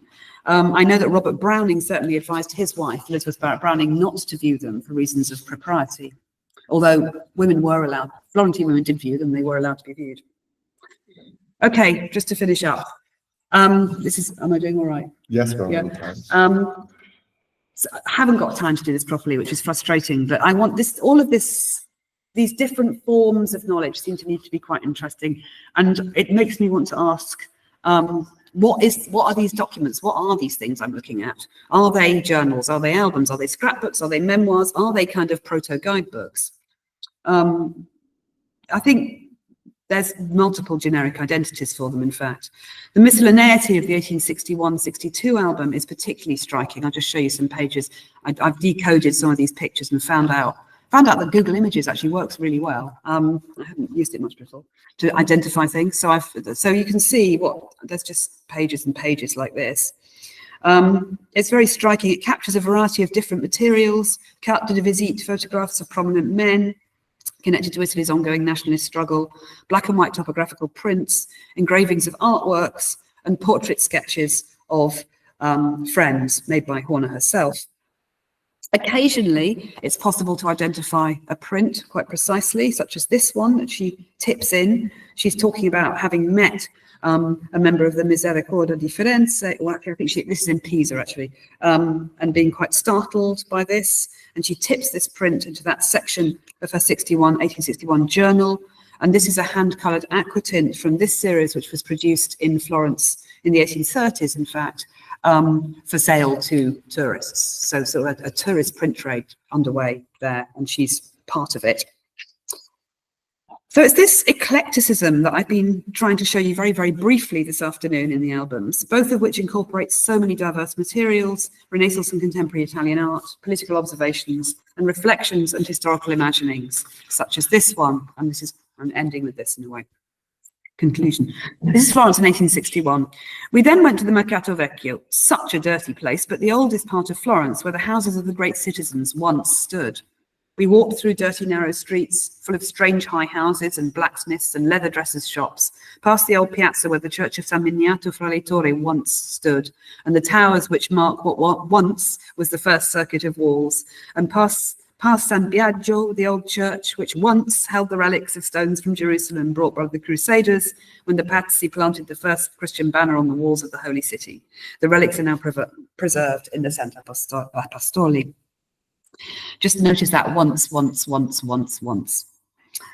Maybe the scrap album, start again. Maybe the scrap album format is oddly effective in capturing this fragile palimpsestic version of Florence, which is both living and dead. Photographs were only fairly recently available and affordable in the 1860s, and we could say a lot more about Horner's enthusiastic use of the modern technique of photography to supply herself with images of the Florentine past. Her journals, which are really collections of material, clearly aided Horner when she and Joanna came to produce their very successful 2-volume guide to Florence, Walks in Florence and its Environs. The guidebook she decided to structure around the idea of walking, a bodily activity that keeps the city constantly in movement before us and accommodates the unexpected and the random while offering purpose and narrative as well. Last slide. She writes, of the living past and present in her journal, Florence is of itself so attaching, so soothing in its loveliness, and yet not the dead feeling of a country town in England. Life everywhere, in the sun, in the river, in the hills with their 1,000 villas, in the living present, in the living past. The great families of Florence are not like the noble families in Europe, like a caste apart, but are a part of the Florentine people. There is much republican equality and brotherhood of feeling. Today, I did not set out to be very conceptual, and I have not been conceptual. I wanted simply to put the material before you in the hope that you might be able to say something about any part of it, maybe something that chimes with your own work at the moment. But there are, of course, interesting methodological questions to be asked of this kind of material. How should we use it? What can it tell us, and what can't it tell us? What does it not do? I mean, what are the limits of its use for scholarly research? Can it tell us perhaps something useful about the affect of the past, and so on? My own particular interest in looking at these albums was in the way that two different forms of seriality intersect in them. In the 1847-48 written journal, the serial revolutions and protests are presented one after another in a text as enacting the journey through France into Italy. In the early 1860s, in a more liberal Florence with censorship relaxed, there is the unleashing of serial print of many kinds, newspapers, illustrative prints, periodicals, pamphlets, images, and so on, some of which are caught on the pages of Horner's album to complicate its temporality in fascinating ways. Thank you.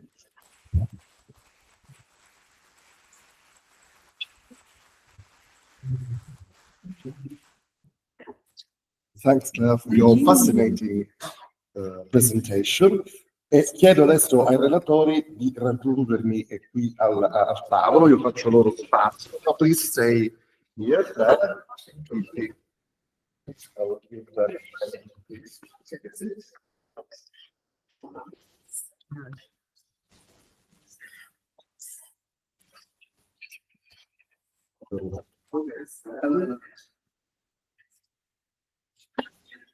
Insomma, mi pare che anche le ultime domande con cui poi serrato abbiano sollecitato insomma molte riflessioni. Una in particolare con la quale insomma vorrei iniziare che riguarda proprio questo tipo di materiali che dal punto di vista dello storico e della cultura figurativa potremmo anche dire senza che qualcuno mi abbia in male storico della cultura visiva, offrono diciamo molte occasioni di riflessione e di approfondimento. Questi scrapbooks, questi album di ritagli, poi sostanzialmente si configurano come dei veri e propri fototesti, dei fotoalbum, dei colotesti, diciamo che ci, come dire, confermano nella necessità di mantenere una prospettiva orizzontale sull'oggetto insomma dei nostri studi, contemplando proprio questo doppio registro che abbiamo visto più volte attraversare gli interventi di questi giorni, anche ieri, un doppio registro insieme appunto visivo e testuale, no? Dagli etchings cui aveva formato la propria preparazione Ruskin prima del viaggio in Italia, ai disegni di Cavalcaselle ieri come appunti di lavoro, ai disegni di Lady Eastlake, no? Alla documentazione visiva, alle fotografie, agli spazi fotografati della consorship, ma direi anche ai rituali della consorship, che in qualche modo non fanno altro che concorrere a estetizzare, diciamo, questa esperienza con le ricadute che poi tutto questo ha in molti allestimenti, per esempio anche museali in Italia, e non solo, c'è questa idea di un'atmosfera, di una stimoli che si rinnova poi come tratto distintivo della forma storia dell'arte in questi anni a cavallo del Novecento. Io ho moltissime domande, perché ho preso molti appunti in tal senso, ma veramente non voglio monopolizzare la conversazione e preferisco dare soprattutto spazio alle domande anche dal punto di vista metodologico, viste insomma le aperture e i quesiti in qualche modo lanciati e lasciati aperti dai nostri relatori da parte dei dottorandi, cui in prima battuta diciamo questo convegno è stato indirizzato, pensato e così insomma costruito proprio per intrecciare aspetti diversi anche della pratica della ricerca storico-artistica, per cui insomma anche una battuta che benvengano osservazioni, commenti, curiosità, domande da parte loro, da parte di Mattia naturalmente, che è stato un po' il perno e il protagonista insomma, principale di tutta questa vicenda, ma naturalmente anche dagli altri. Ce ne sono da parte dei colleghi, evidentemente, da parte di altri relatori. Che prendono di inizio da parte, si intende, no? Provando un po' a rompere il ghiaccio.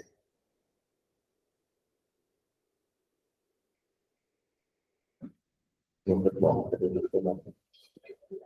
prego. Mi piaceva soprattutto il concetto della socialità, poi un pochettino vari emergenti dell'esperienza dopo gli studi che sono abbastanza la mia riflessione era quella soprattutto dalla vita medici, perché la medici fu acquistata proprio da Edward Henry Holmes, baronello Langford, ad adattarci con la moglie e subito dopo sono andato come ministro utilizzato a Firenze, quindi il legame comunque con Spencer è rinnovato anche per questa vita dove tipico di questo fascinoso inglese con la moglie erano le feste. Le feste sono tutte tagli in maschera che organizzava con tutta la risorrezione del tempo. In questa occasione partecipava anche una che c'entrava la Firenze della vicina Vittoria, quindi vicino ai tagli degli partecipanti. E l'arte poi fu comprata da un altro inglese, ovvero Francis Bacon, da orario da anni, e poi ovviamente passò alla politica, Spencer. In tutte queste occasioni le feste non sono mancate, quindi questa idea della mondanità non è mancata. E mi chiedevo se questo fondo conservato, che ancora esiste, si rilascia conservi delle documentazioni relative a questo tipo di socialità, perché c'è un tutto legame anche di incontri con le persone che facevano parte e quindi non solo una modalità di festa, ma anche di possibili scambi anche commerciali, perché all'interno di questi ambienti, penso che quando mi ricorda, entrava a parte un artista veneto che viene poi il mercante sempre una corte di post, che divenne poi più conosciuto in questa festa, prodotto a livello di Lucca, la collezione della varietà di Londra. Quindi non si possono arrivare a niente da queste liste di Gallo, potrebbero fare questo tipo di connessioni. Non lo so, non mi chiedo.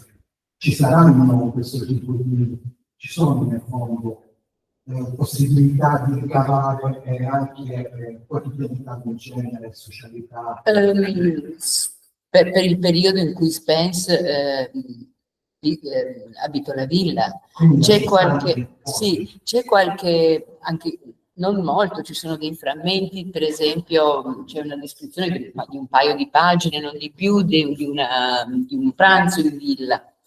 E poi ci sono appunto ma per gli anni più tardi, dal 60 in poi, anche se anche lì con delle lacune, ci sono questi visitatori, gli elenchi dei visitatori, che naturalmente possono essere particolarmente interessanti e si prestano anche a una classificazione, diciamo, per provenienza, per cui troviamo americani, australiani, sudamericani, cioè è un po' veramente una clientela o comunque visitatori da un punto di vista internazionale. Quello che come dire, è interessante, secondo me, appunto il cotè commerciale nel caso di Spence, che però appunto voleva in qualche maniera rifare Lorenzo il Magnifico, diciamo così, era quella la sua fonte di ispirazione. E quindi c'era anche questa attività latamente culturale, per esempio concerti.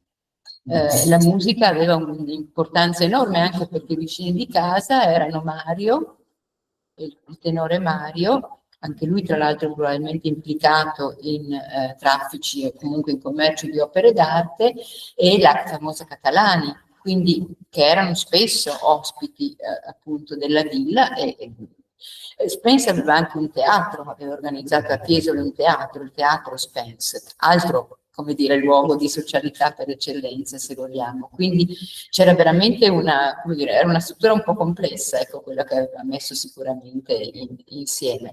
Per quanto riguarda, diciamo così, anche dicevo, ho accennato a questi registri di spese e di entrate e uscite 1870-1871, probabilmente a volerci lavorare, non è però un lavoro, diciamo, da storico dell'arte, da storico della critica, anche da lì uno può ricavare dei dati perché appunto riguarda acquisti di la gestione domestica, quindi immagino che ci sono certamente notizie su acquisti o vendite di opere d'arte, ma appunto evidentemente tutto veniva acquisti che servivano poi appunto per l'organizzazione di feste, refreshments o cose di questo genere.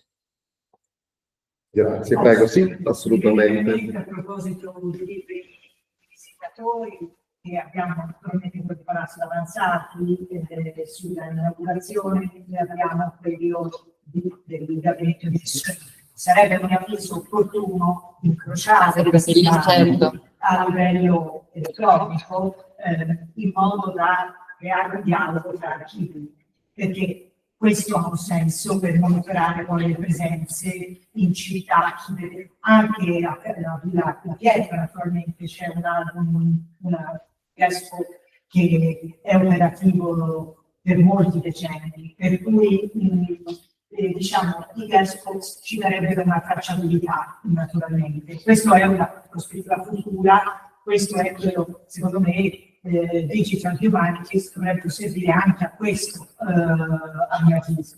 Un'altra cosa che mi viene in mente sui costume balls, di cui si diceva, che nascono in Francia, che sappia io, e vengono poi una moda che viene esportata, e ce ne sono a Londra, li descrive fino a io me ne sono occupata un po' per la letteratura, anche il Word li descrive ancora all'inizio del Novecento, per cui è una moda lunga, diciamo. Viene in mente quello a Grottaferrata, sono spesso fundraising, per cui la banda di Grottaferrata per raccogliere i fondi per l'abbazia si veste da patro.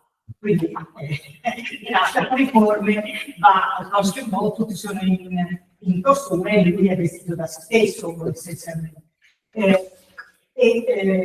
Però si raccolgono fondi per la sua abbazia. Allo stesso tempo c'è un altro qui a Firenze famoso con uno spettacolo alla pergola di cui siamo occupati dalla pietra, e ci sono i costumi, e la Sutton, per esempio, consultava privatamente Steve, insomma un grande esperto di costumi, forse il più grande esperto di costumi, in modo da andare, non so, inaugurazione affacciata del Salone delle Lezioni, o sappiamo bene, poi l'armatura a cavallo, no? Scende a cavallo, era uno dei più grandi sponsor, quindi si presenta come nuovo guerriero in un certo senso, e interpreta proprio il ruolo, ma ci sono consultazioni a livello privato per la correttezza, abbiamo foto, cioè, per essere accurati, non quindi è una cosa che prendevano abbastanza sul serio.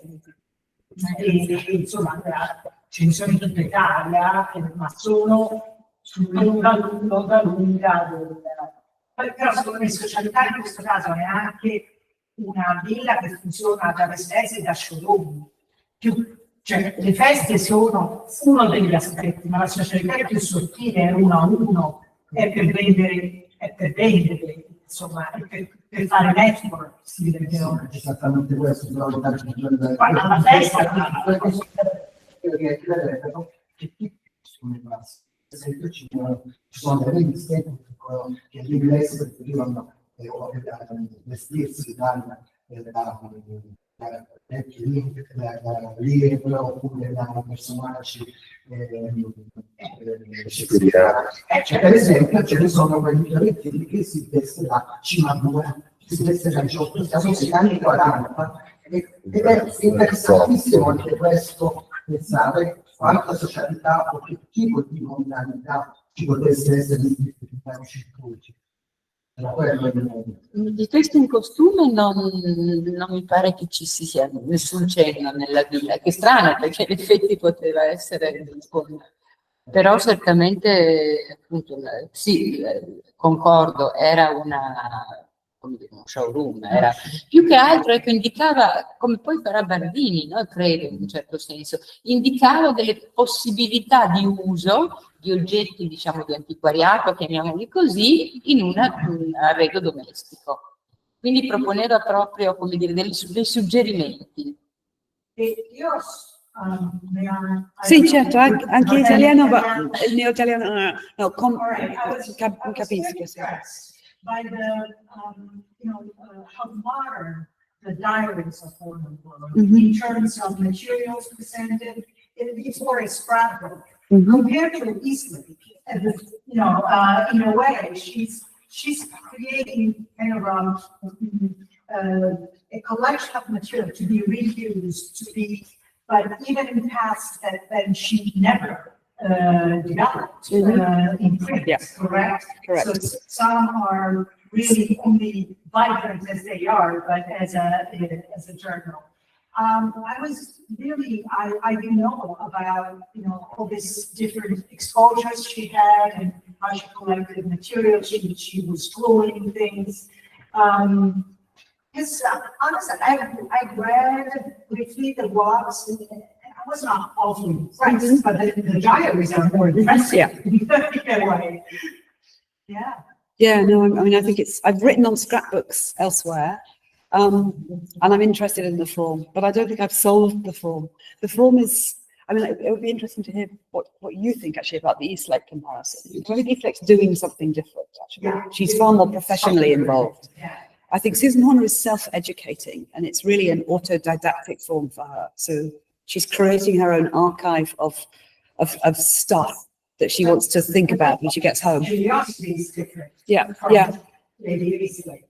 Yeah, she was also a novel. Yeah, I think there isn't a range of material collected by Lady Better Eastlake. at drawing, though, isn't she? Yes, she's better at drawing. I think Lady Eastlake is not, she becomes Lady Eastlake. She wasn't born Lady Eastlake, and she's in her 40s now. She's got decades of publishing behind her.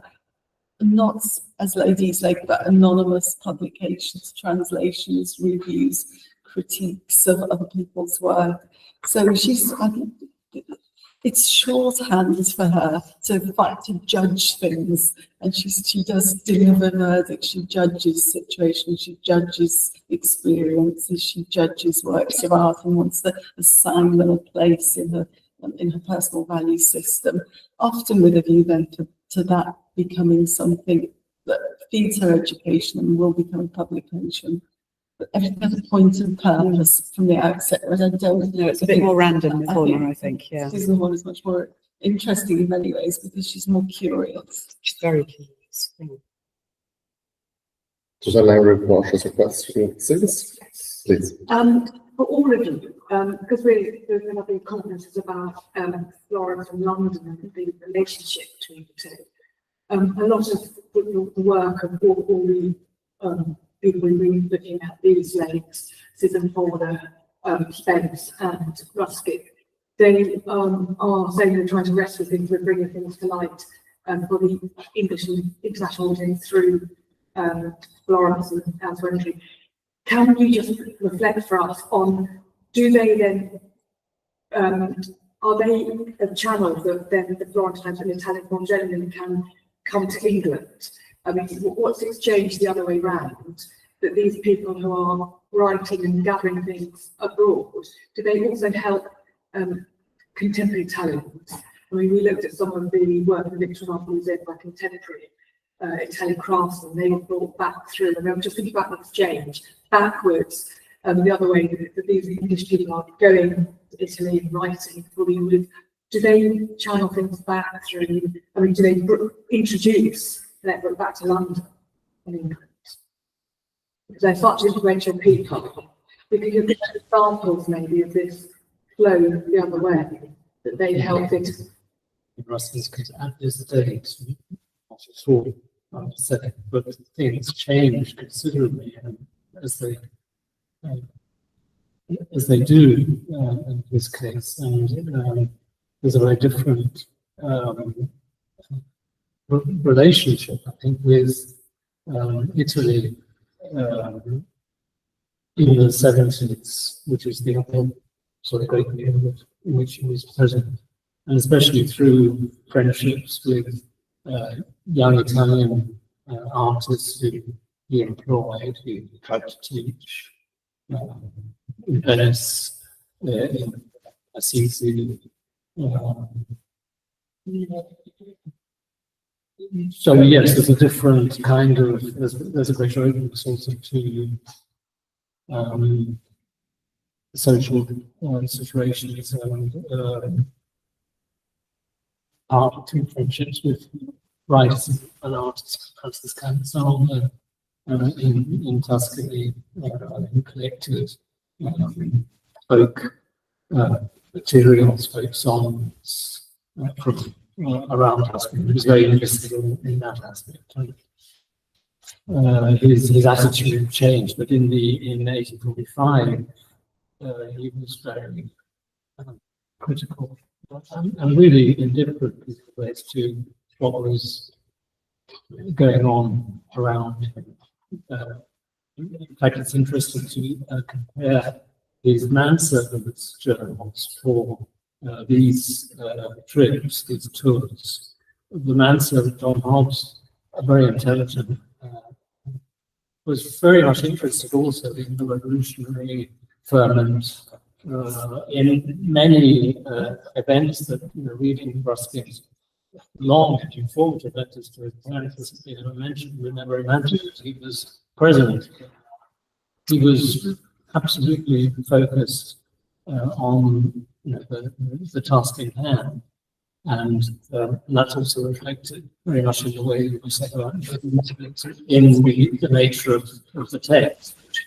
It is even the third text that is produced of this kind, the other two being lost, but it's completely focused on being a register of judgments, essentially, which are then in part reused, sometimes almost lifted, because he's very selective about what he takes from the judgment. The key, the essence of the judgment is very often found again in modern painters.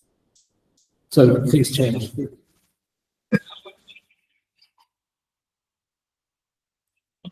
Yeah, you mean the importance, the influence of the presence of Italians in Because I think it's something which should be seen also from a political point of view. It was a very huge relationship, and the idea that the Englishmen favored the Italian Risorgimento, for example. So, and Spence, for example, was very detached from political life. I mean, he was very careful about what was happening around him. But, for example, he, I think in 1859, he went away from Florence because of the Second War of Independence. And he was very, very, very, I mean, Robinson was in Italy, and he profited of all the situation, and it was in 1959 who bought a lot of stuff from Rome and from Florence, all the sculptures of Somebody always 14th and 15th century, the Gili collection, for example. And he was here, and he was very, very, I mean, he was in some way glad of all these situations, because a revolution could help his traffics. While Spence took his family and went to London immediately, because he was very, very afraid of anyway, apart from this personal vicissitudes, I think the political framework is very important, and also the attention which, for example, also Layard and later Ruskin did the conservation, offered to the conservation of artworks. The Rome Society initiative was linked to the to preserve in some way the image of frescoes, which maybe could be detached, or could be destroyed, or could be ruined in some way, also by restoration and grasping. And also, I mean, the initiative of the Ministry of Foreign Affairs for the against the restoration in the Basilica in St. Mark's in Venice. I think it's also another important event. And the Foreign Office protested it. So Henry Cole, we're trying to bring some of these Italian artists across, all these Layard's mosaic work in Venice. I think it's just transported some Florentine, some contemporary Italian artists to the UK, maybe in mosaic work. For the mosaic work of the South Kensington, no? Yes, that's like graffito work and showing work and the mosaic workshop in Venice that Layard supported. I'm trying to think about his influence in the other way. I think it's an interesting way. I mean, more we think of these as going over rescuing things in Italy, but I think it's a flow of work men as well, or ideas back to London. I mean, it's not just one way. I think that's definitely true. Sorry. Yeah, I think, for example, I was thinking, I mean, Italian competencies is brought, transferred to London. But Raphael, who is a very, I mean, another obscure personage, figure, because we know he is involved with the restoration, also with the National Gallery, and 25. 30 used to talk about paintings being 25. Having been. Yeah, Raphael. So supporting contemporary, that's a nice example, because that's a contemporary Italian deeply gifted craftsman that would work on old masters, not producing, working so right, work on the old masters work, so that,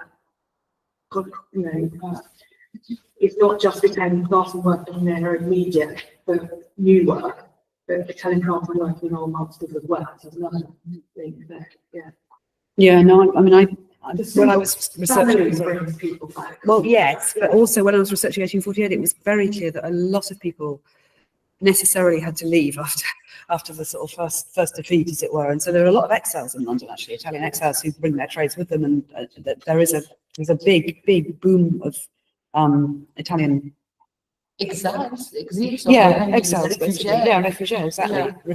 Who are frame makers and sculptors and so on. So there's good records of all that, actually. And I'm not sure anybody's done much on that. I don't know. But yeah, they did. I mean, you'll have noticed that their servants that they bring from London with them, the husband is Italian, it's Emiliano. The wife is English. They have this baby unexpectedly. And they actually, both the servants then die fairly soon afterwards, rather sadly. And these two sisters adopt that baby.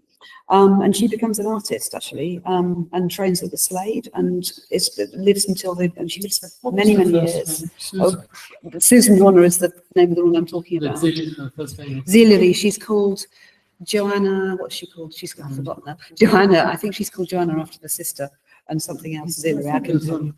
There's a portrait drawing by Charles Fairfax Murray of a That's quite possible, yes. Yeah. But that would be in the 1880s.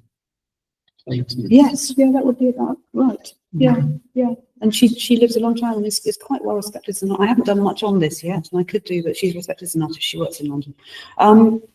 What was I going to say? Yes, servants. I mean, as you said, servants are often more interesting to follow, mobile and living precarious lives that take them to different places. So it's often through servants, I think, that's coming back. But of course, I mean, Garibaldi visits London and is greeted as it's like Elvis or something. It's amazing. I mean, there's a huge reception for Garibaldi, and yeah, a lot of liberal connections across.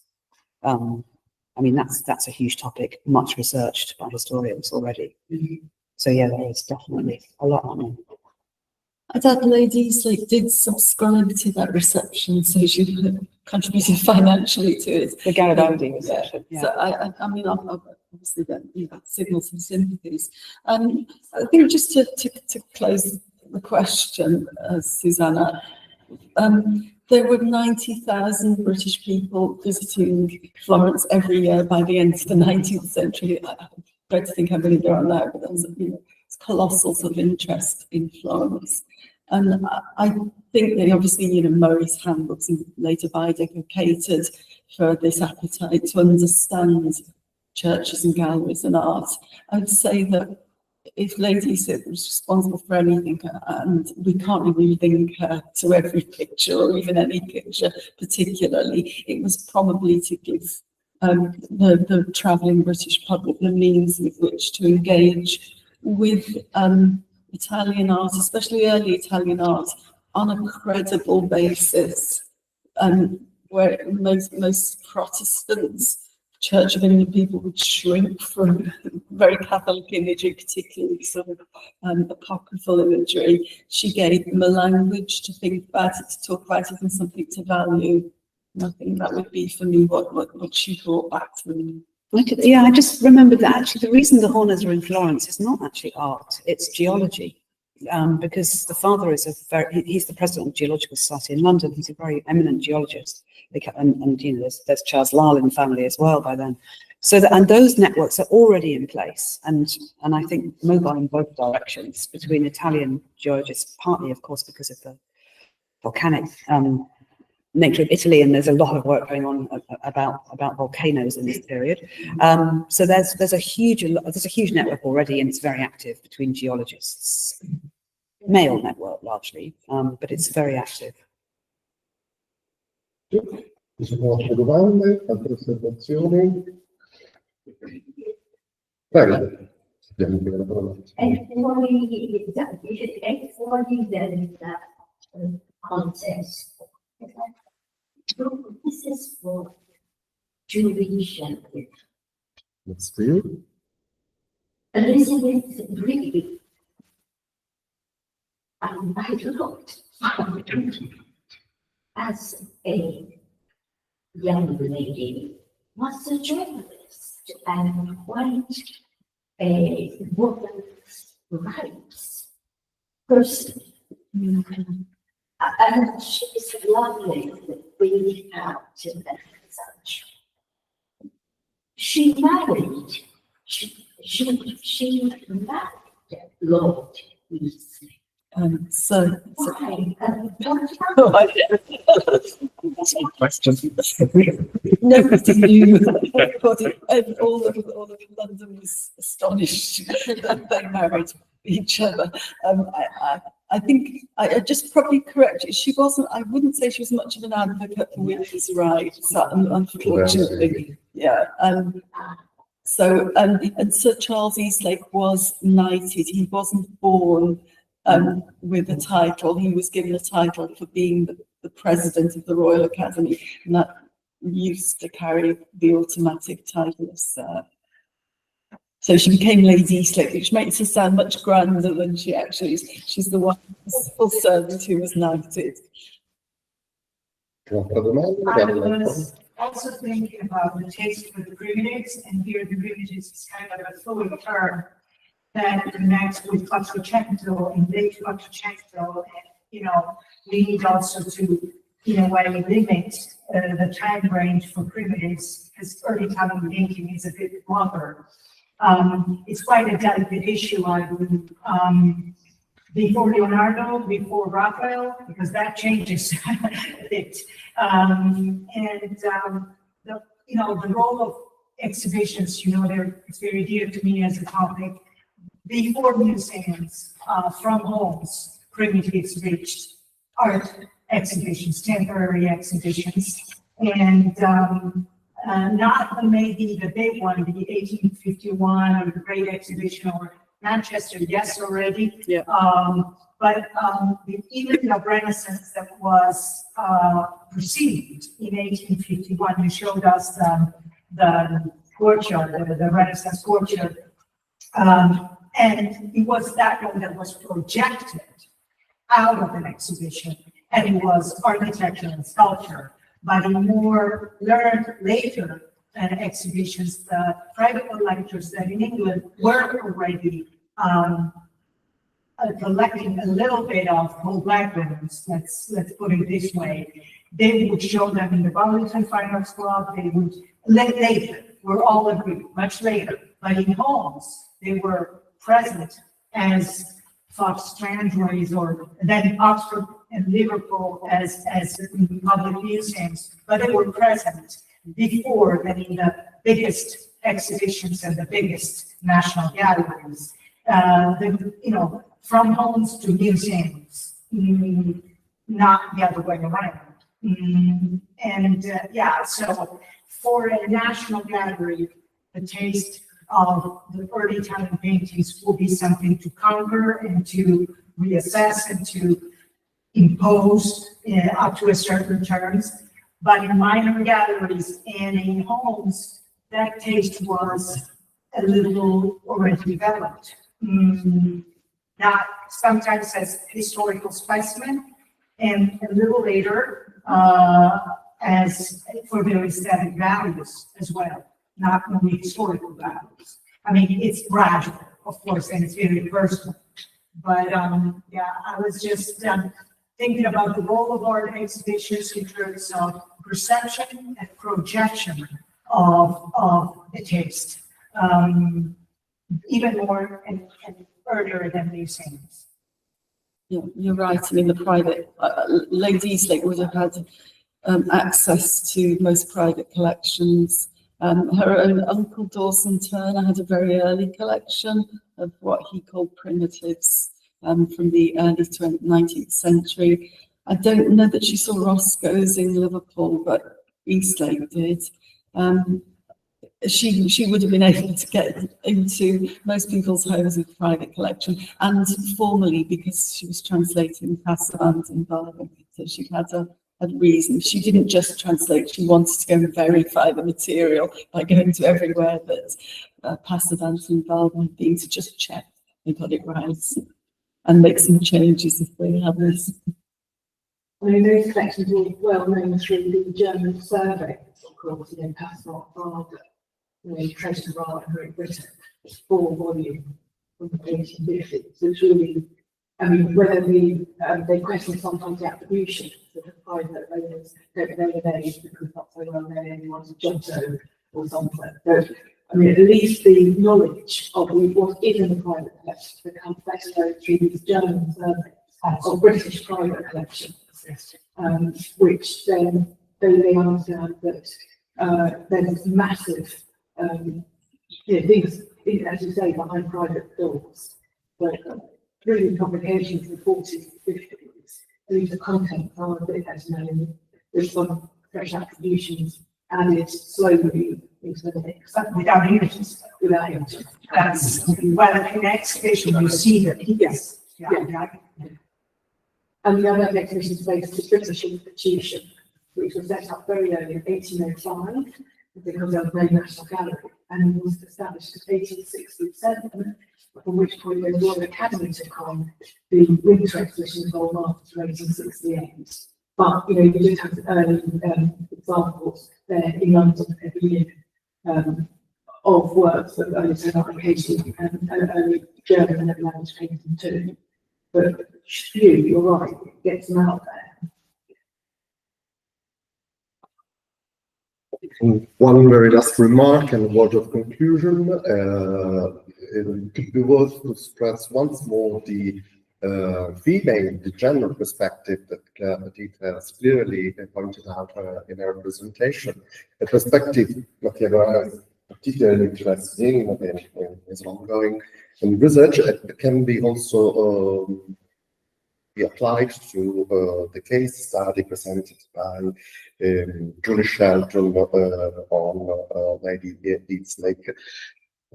Might this condition mean more freedom in her judgments, for instance, in her capacity to go throughout these issues? For instance, when Lady Eastlake states and speaks of the true pre-Raphaelites, how much is aware of the contemporary pre-Raphaelite painting? Is this judgment concealing a negative consideration for those artists, or what? Yeah, I think true is very arch. That implies if you have true, you've got to have false pre-Raphaelite. I think when she thinks about particularly Rossetti, to a lesser extent, Millet and Tom and Hunt, definitely she's thinking they're false pre-Raphaelites. She only really likes Millet because he marries Effie Ruskin, and she feels she's very loyal to her friends. I think privately you can find plenty of aspersions cast on all the art of the pre-Raphaelites that are the brotherhood practicing in England after 1848. True pre-Raphaelites are the Great Four. Thank you.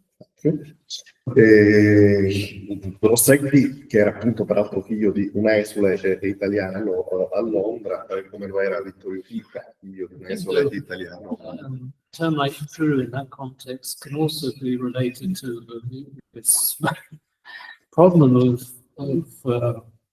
focus. Ruskin, for instance, before he came to Italy, before he went to the Louvre, but even when he went to the Louvre in 1844, his sort of idea of, he didn't use the term primitives, of early Italian art, was essentially 15th century and the earliest. He was looking at Bellini, Veronese, etc. He had also been studying Fra Angelico. He had an interest the Christchurch and Naples Church in even earlier, but it's not until he actually comes to his backing that he is looking. He's pushing the threshold back, and it's possible that true pre-Raphaelite could also have a function of that kind, whereby there's already a kind of debate about where the early on, what those terms should refer to, and what is to be brought into consideration where the interest essentially lies, and you slowly see the 16th century painting as aging as over the next decades, and the focus shifting backwards. I don't know. No, I think we can agree it's a loaded term, the true pre-Raphaelite, for many reasons that are pre-Raphaelite brotherhood. There is a contested domain of what pre-Raphaelitism is in early Italian art, as you alluded to. I think one way or another, true just implies that she's got the last word on what's in and what's out. Grazie mille. Se non ci sono altre domande, vista anche la tarda, ringraziamo ancora una volta i nostri relatori.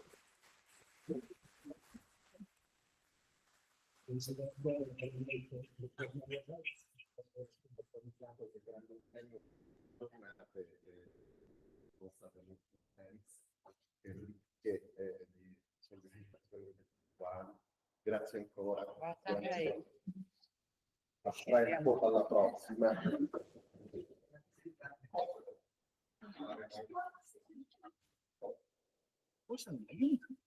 What? That was very basic. I thought it was going to be a graduate workshop. It wasn't. So it wasn't really a paper, but no, I'm sharing material rather than thinking about